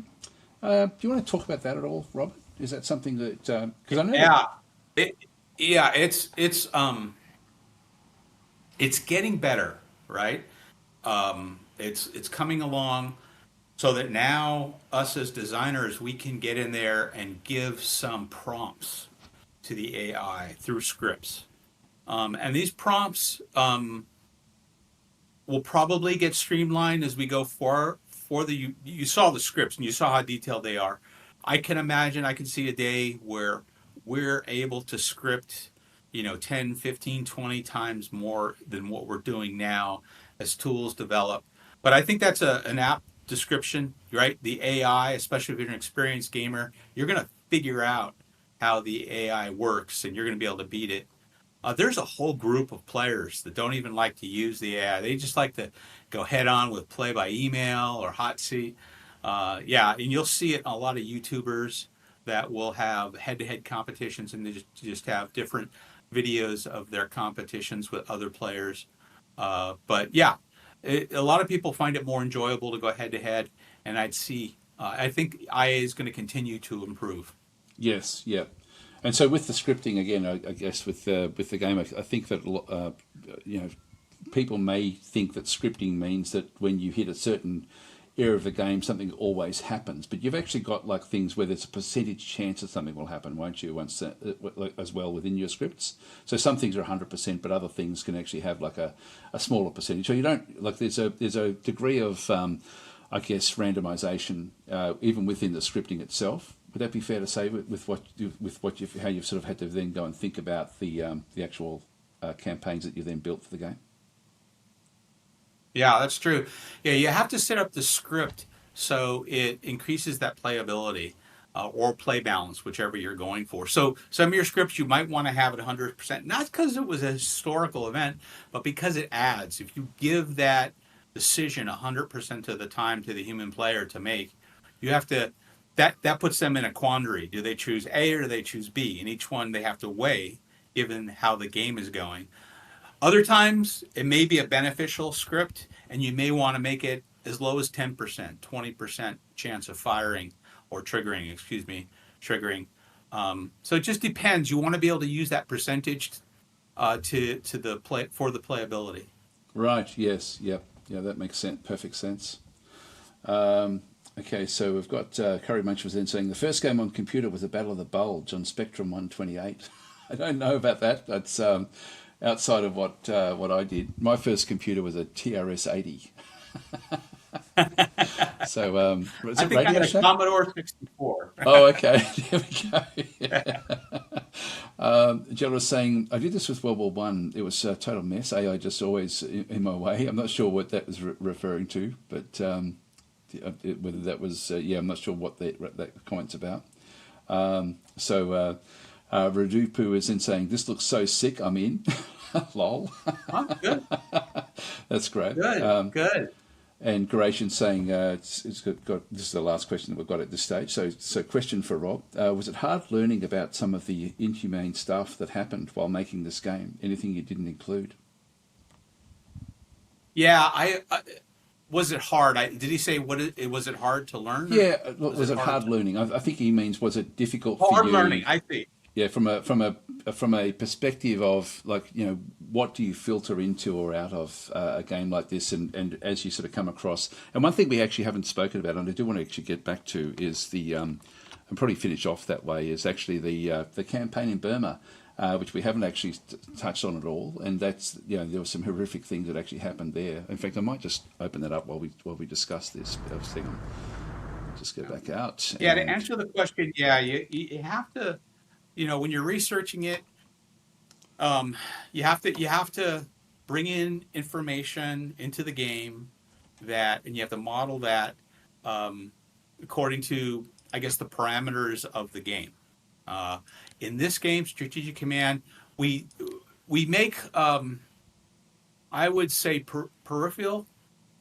We touch on those things lightly. We don't touch on them.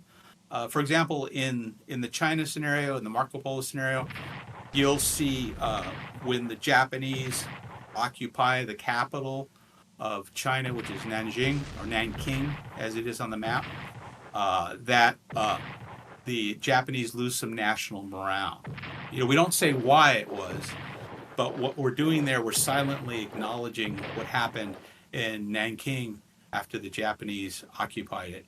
So you'll see some things in there, but you have to be careful how you put it in there. So it is a bit of a balance and a bit of avoidance of some of the more gruesome stuff. Yeah, and so in that case, yeah, we were talking about this before. We were talking about it earlier. Yeah. Well, I should play it again actually, but anyway, we'll get back to that in just a minute. But yeah, so with the so essentially, I'm guessing like when you were actually designing a war game, I guess those moral questions and things like that, what's horrific, what's not, it really doesn't. You're mainly looking at it from a strategic element, I would imagine, as unless it impacted the government decisions. Would that be correct? To sort of think in terms of, it's sort of it's a tragedy that certain things happen, but when you're actually designing a war game, you're mainly really sort of looking at it, I guess, from the strategic level. And you mentioned there before about the Americans were under pressure to end bits and pieces quickly. Like, so if a decision that was sort of external to the actual strategic elements of the game were in play, there would be a mechanic to actually put pressure on the game to do that. But the game's role is not to cast judgment, I guess, on the horrors of what actually happened. I would imagine if that sort of. I'm not putting words in your mouth, but that's sort of like just going back to that question again. So, was it hard learning about some of the inhumane stuff that happened while making the game, and anything you didn't include? Well, I'm guessing you've sort of answered that really, like where you've had to sort of take a broader perspective. But there, of course, I mean, all wars are going to have horrific things that actually do happen in them, but there were certainly a lot of horrific things that happened in this theatre of war. So anyway, so this was. I'll just let this one sort of go for. Sorry, there's all sorts of different things happening through here. This game was, this game was designed by Bill Reneker. He definitely wanted to do this. I think this was probably his favorite theater in World War II. He's one of the original guys that I met back in the early 2000s. He's the lead developer or the lead designer, excuse me. And this, when I played it against him as we were doing testing, and it captured the essence of what I knew this theater to be, which is huge, and the forces. You can't really have a contiguous line like you had in Europe during World War I, from the North Sea to Switzerland. These are pockets of forces, separated by dense jungle and tall mountains, and it really gives you the feel that you're assigning resources to one of the pockets or another one of the pockets over the other to get the best advantage. This scenario has the Chinese that are up in the north part of Burma coming south. The Japanese attack I think it was called Operation Yugo, attacking, going to Imphal and trying to cut off the British supply hub at I forget the name. Ditrama, DIT. Yeah, I'm not sure. I forget that one. I did actually read somewhere that like the Battle of Impala was considered the I forget how I read this, but it was considered the most important battle that the British actually fought in World War II, which doesn't seem right to me. Have you heard that at all? Like it's. Oh yeah, it was. That originates. I watched the documentary on video. It's on YouTube if you want to just look up documentary about Imphal, greatest British battle. Right. So I think it was this. It was one of the British magazines or one of the British media organizations had a poll. What is the greatest British battle of all time? And it was all time. It wasn't Waterloo. Yeah, it wasn't Waterloo or it wasn't El Alamein. It was Imphal. Yeah. Really, that's so surprising, isn't it? It's. I'll have to look that up because when I read it, I thought, wow, like it's sort of one of these things where, because I was asking a lot of British friends actually if they'd heard of Ord Wingate, which And I hadn't heard of him really growing up, but I had read about him, of course, when you're reading histories of World War II, and so you're reading about the aspect of his involvement in Burma largely, and so it's sort of interesting to sort of like I'm thinking that's what they're referring to, isn't it? Really, they're in file there. That would be sort of like where that actually is, but it's. Yeah. And I guess from the overall history of it, I mean, this again, look at the distance again involved. Like it's just wild. And then they've got the jungles in through here of Burma or Myanmar now. But it was the reason I think it was so important was it was the gateway to India. Like that was basically you lose that, and you then end up into the the open plains of India, and essentially, so that was sort of like a major defensive battle. Which again, I wonder how many people actually are aware of the importance of this part of the theatre. And again, this is actually we've spoken about the bookmarks at either end of what the DLC brings in, but it also brings this in as well. So when we're actually looking at, we're looking at the overall campaign, and we're sort of looking at an area that I guess many people just haven't heard about. Like in this particular phase, I think we've heard about the Burma Railway and the bridge over the River Kwai. I'm thinking that's from this area as well, I think. So we hear about specific little bits and pieces about the horrors of this area of combat, like this is in 1944. But this was sort of like one of Japan's sort of like last major pushes to sort of try to destroy the British Empire. And so that was just the gateway, essentially opening up the whole of the Indian subcontinent. Again, it's just wild that that Japan was able to just do so much in an area like this. It's just it's just phenomenal. But this is also modelled in the game. So I did want to show this because this is actually this is outside of this is the Indian Ocean. So I guess it's sort of outside of the scope of war in the Pacific in the sense of geography, but certainly in terms of the theatre of war, it's quite interesting. So with the, and I guess when we sort of go back into, I'll just try to get the map to make sense of what we're looking at into. Hang on, I'll just go back out again. Just trying to locate on the map where we're looking in here. Would be this area here, I'm thinking. But it should be, we should have more. Where is it? Just trying to sort of locate. Yeah, you see that green line following down there? You follow that green line up and you go into mountains. So you have major concentrations of forces, right? You have along the coast, there's the Commonwealth forces opposed to the Japanese forces, and then up a little farther up north. I forget the name of that mountain line. But you have more British forces. Is that the Himalayas? Is farther north. Oh, further north. No. Down south. That right there where you see those Japanese and British forces. Yeah. That's the coast. What you're looking at now. That's the coast. You go farther up north. What you're seeing there is you're seeing. I can't remember the name of that mountain range. But anyways, that's the one leading to Infala. There's. Kohima is right in the middle. Kohima is the place they're trying to defend. Behind Infala, there's a railhead where supplies come in. They want to defend that.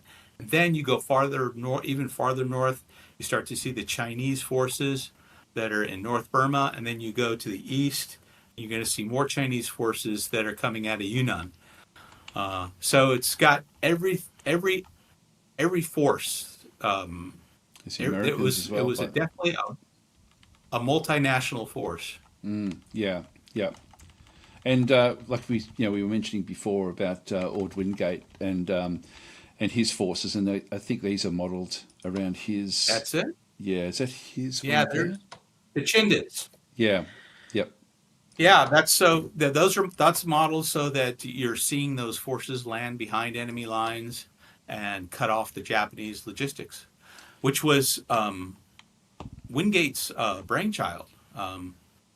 He's the one that asked to do that. He did an operation in 1943 that was pretty successful, and they increased resources allocated to him. I think eventually there was a total of 6 or 7 Chindit brigades that were landed behind Japanese lines. Yes, yeah. And so this phase we've got like the 77th, which is his, isn't it? That was the one that he started. And then this one Yeah. here was the second one, wasn't it? The 111th, Yeah. from what I had read. Yeah, he had everybody had Indians, he had Africans, he had all sorts of Commonwealth forces that were part of the Chindans. Yeah, yeah, yeah.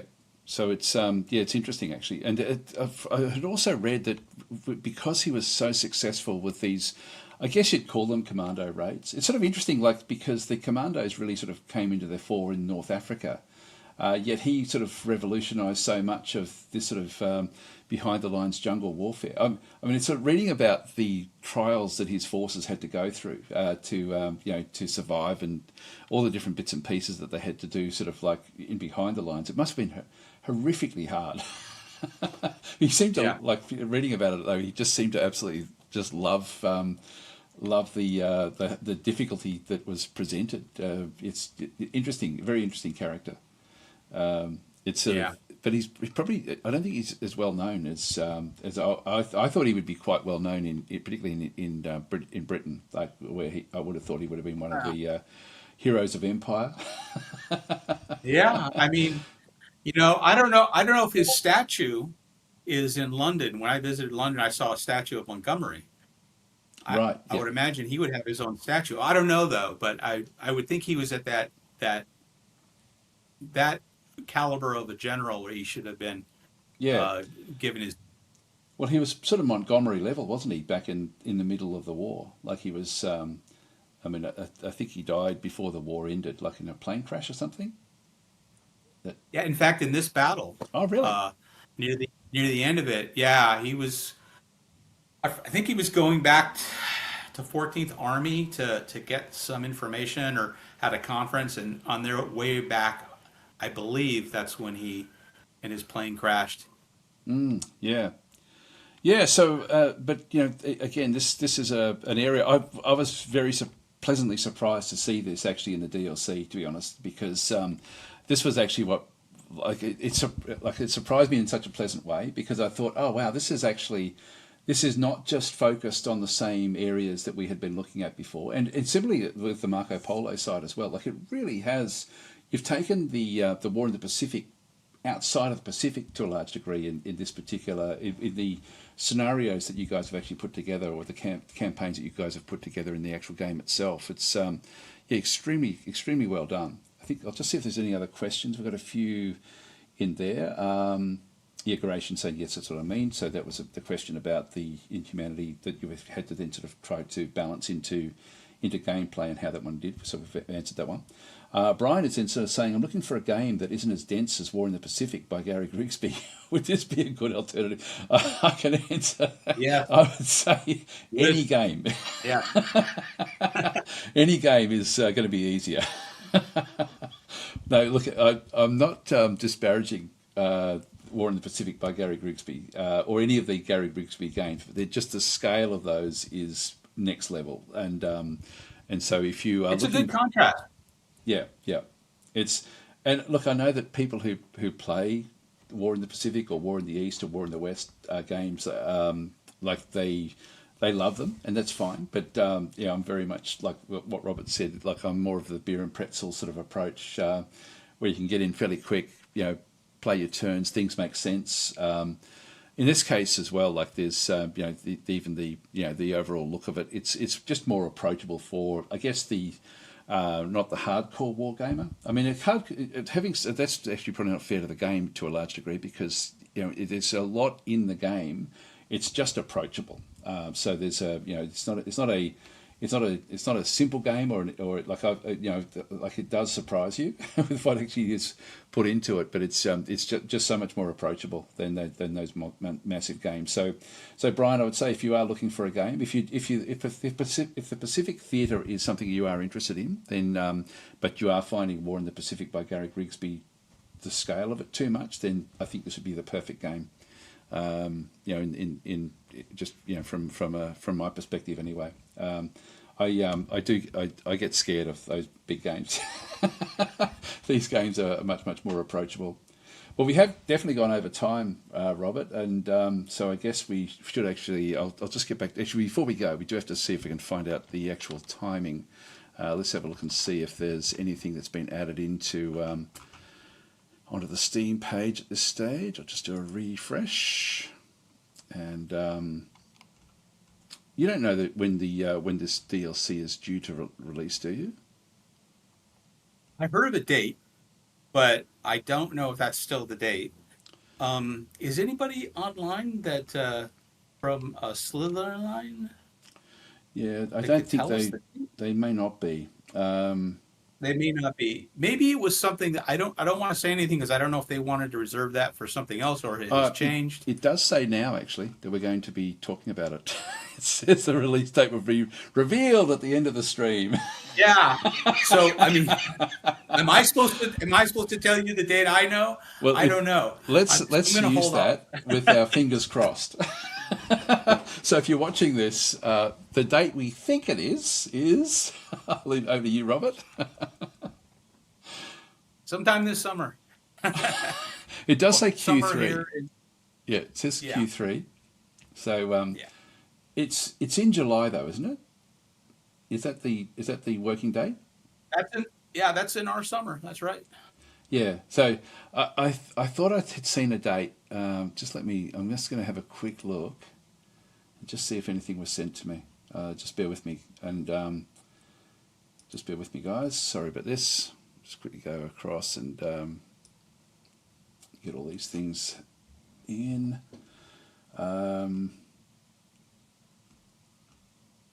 Just see if I can find any information. So we'll just see if we can get the date from here. I don't know, we've just discussing so many dates about when we were going to put this thing together, actually, but it doesn't. Yeah, I don't actually have a date as such, but I thought I'd read somewhere that there was discussion about. Let me have a quick look and to see if there's anything that's actually been announced any further into the actual talking through here. But I thought it was in July, and I don't know where I thought it was. But I thought it was sort of like late July, but it's June. Let's have a look at the discussions and just see. That's the announcement. Oh, that was Rise and Fall of Empire. There's Bill's comment, but there's nothing there with the timing. But I don't think it's far off. I don't think it's far off. So, is there any latest news about DLC?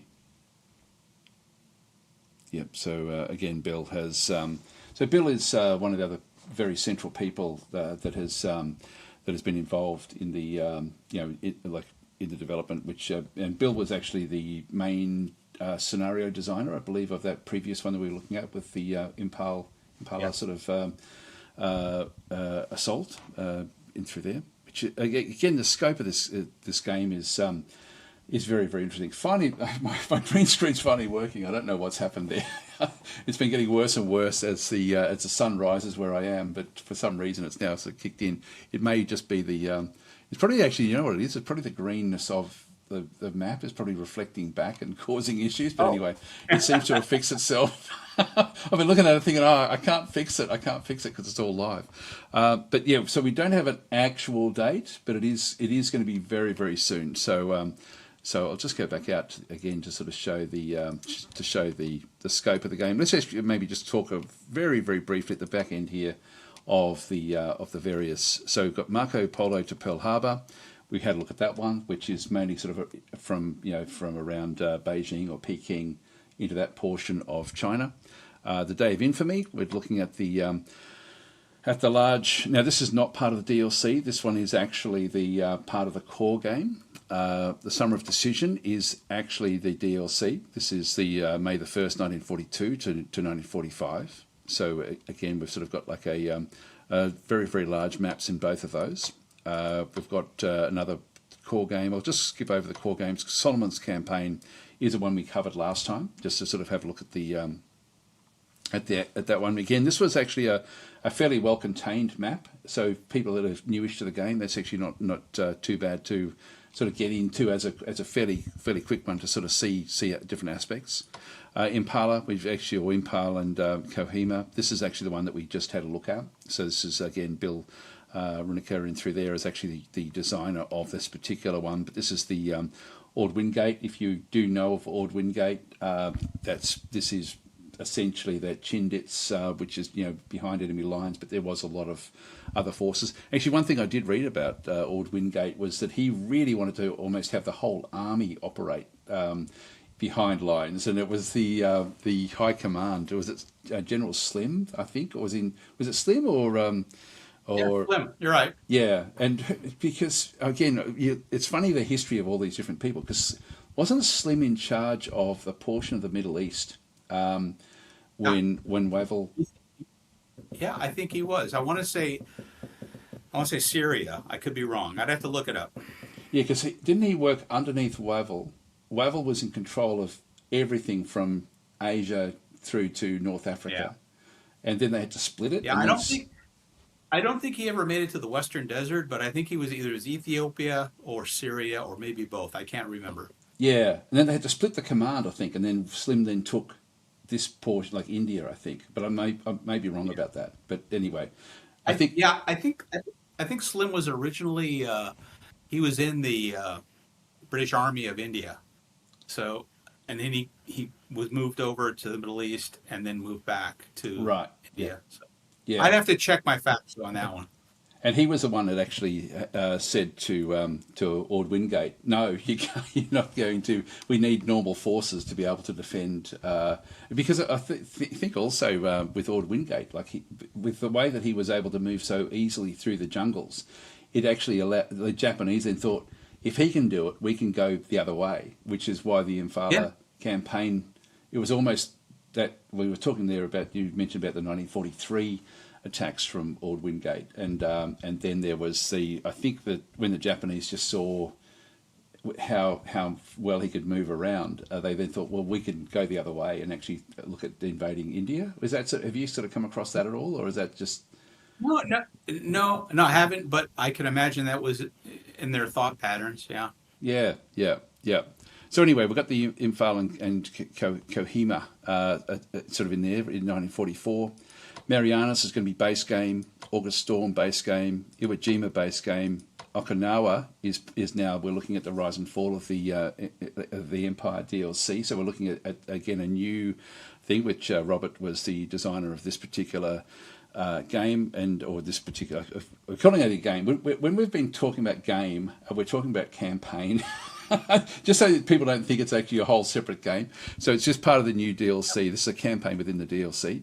I know that we've been interspersing them a little bit in the discussion. I hope that doesn't confuse people. And then we've got, of course, the Operation Downfall with Olympic and Coronet as well, both part of the DLC. So we've bookended the actual overall everything that's actually happened, but we've got a couple of other scenarios that are in the middle as well, and of course the Burma campaign, which is technically Indian Ocean side of things, but no, it's all part of this one theatre of war. So I think that actually we've now answered all the questions. So Beamslam was then saying war in the X Games, and we were talking about the difficulty. Hang on. So Bill is actually online and saying, I have the date if you need it. Yes, please, Bill, if you can.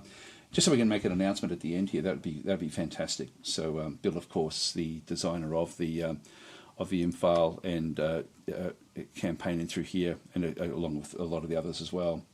Here it is. So on Twitch here, Bill's here. It's a Friday. Is it this Friday? Would it be this early? Maybe it is. Do you mean this Friday coming up? We need an actual date. The 11th of July. Okay, there we are. So we've got Friday, the 11th of July. So next week. There we are. So 1 week away. So I thought it was around mid-July, but that's great. So thank you, Bill. That's awesome.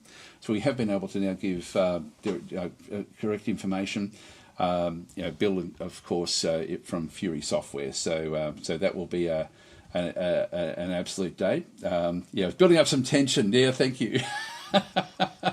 Well, thank you so much again, Robert, for coming on. It's just been great. Again, I've thoroughly enjoyed. Like, I know that we end up meandering all over the place, like talking about all sorts of things, but I really quite enjoy that. To be honest, it's sort of it's again a very very enjoyable conversation. We've gone half an hour over, but yeah, that's the way it goes. I don't think there's anyone supposed to be following us. But yeah, thank you for your time. Well, you are more than welcome, and I'll come back anytime. I enjoy these talks also tremendously. Yeah. Any amount of time you want to devote to the subject, I will be here. Yeah, no, it's been fantastic. Again, I learned so much, and I think it's great that people can actually ask questions as well, and that you can actually give answers in real time. And to be honest, I find doing this like without a script and just sort of going whichever way the wind takes us. So I really enjoy it. And so now it's again we covered a lot of ground. And again, the DLC. And as I said before, my first impression when I had read about the DLC, I thought it was going to be more of the same sort of island hopping type sort of stuff from the original game. I was very, very pleasantly surprised to see the breadth of where this actually ended up going, and I think that we've been able to show that today.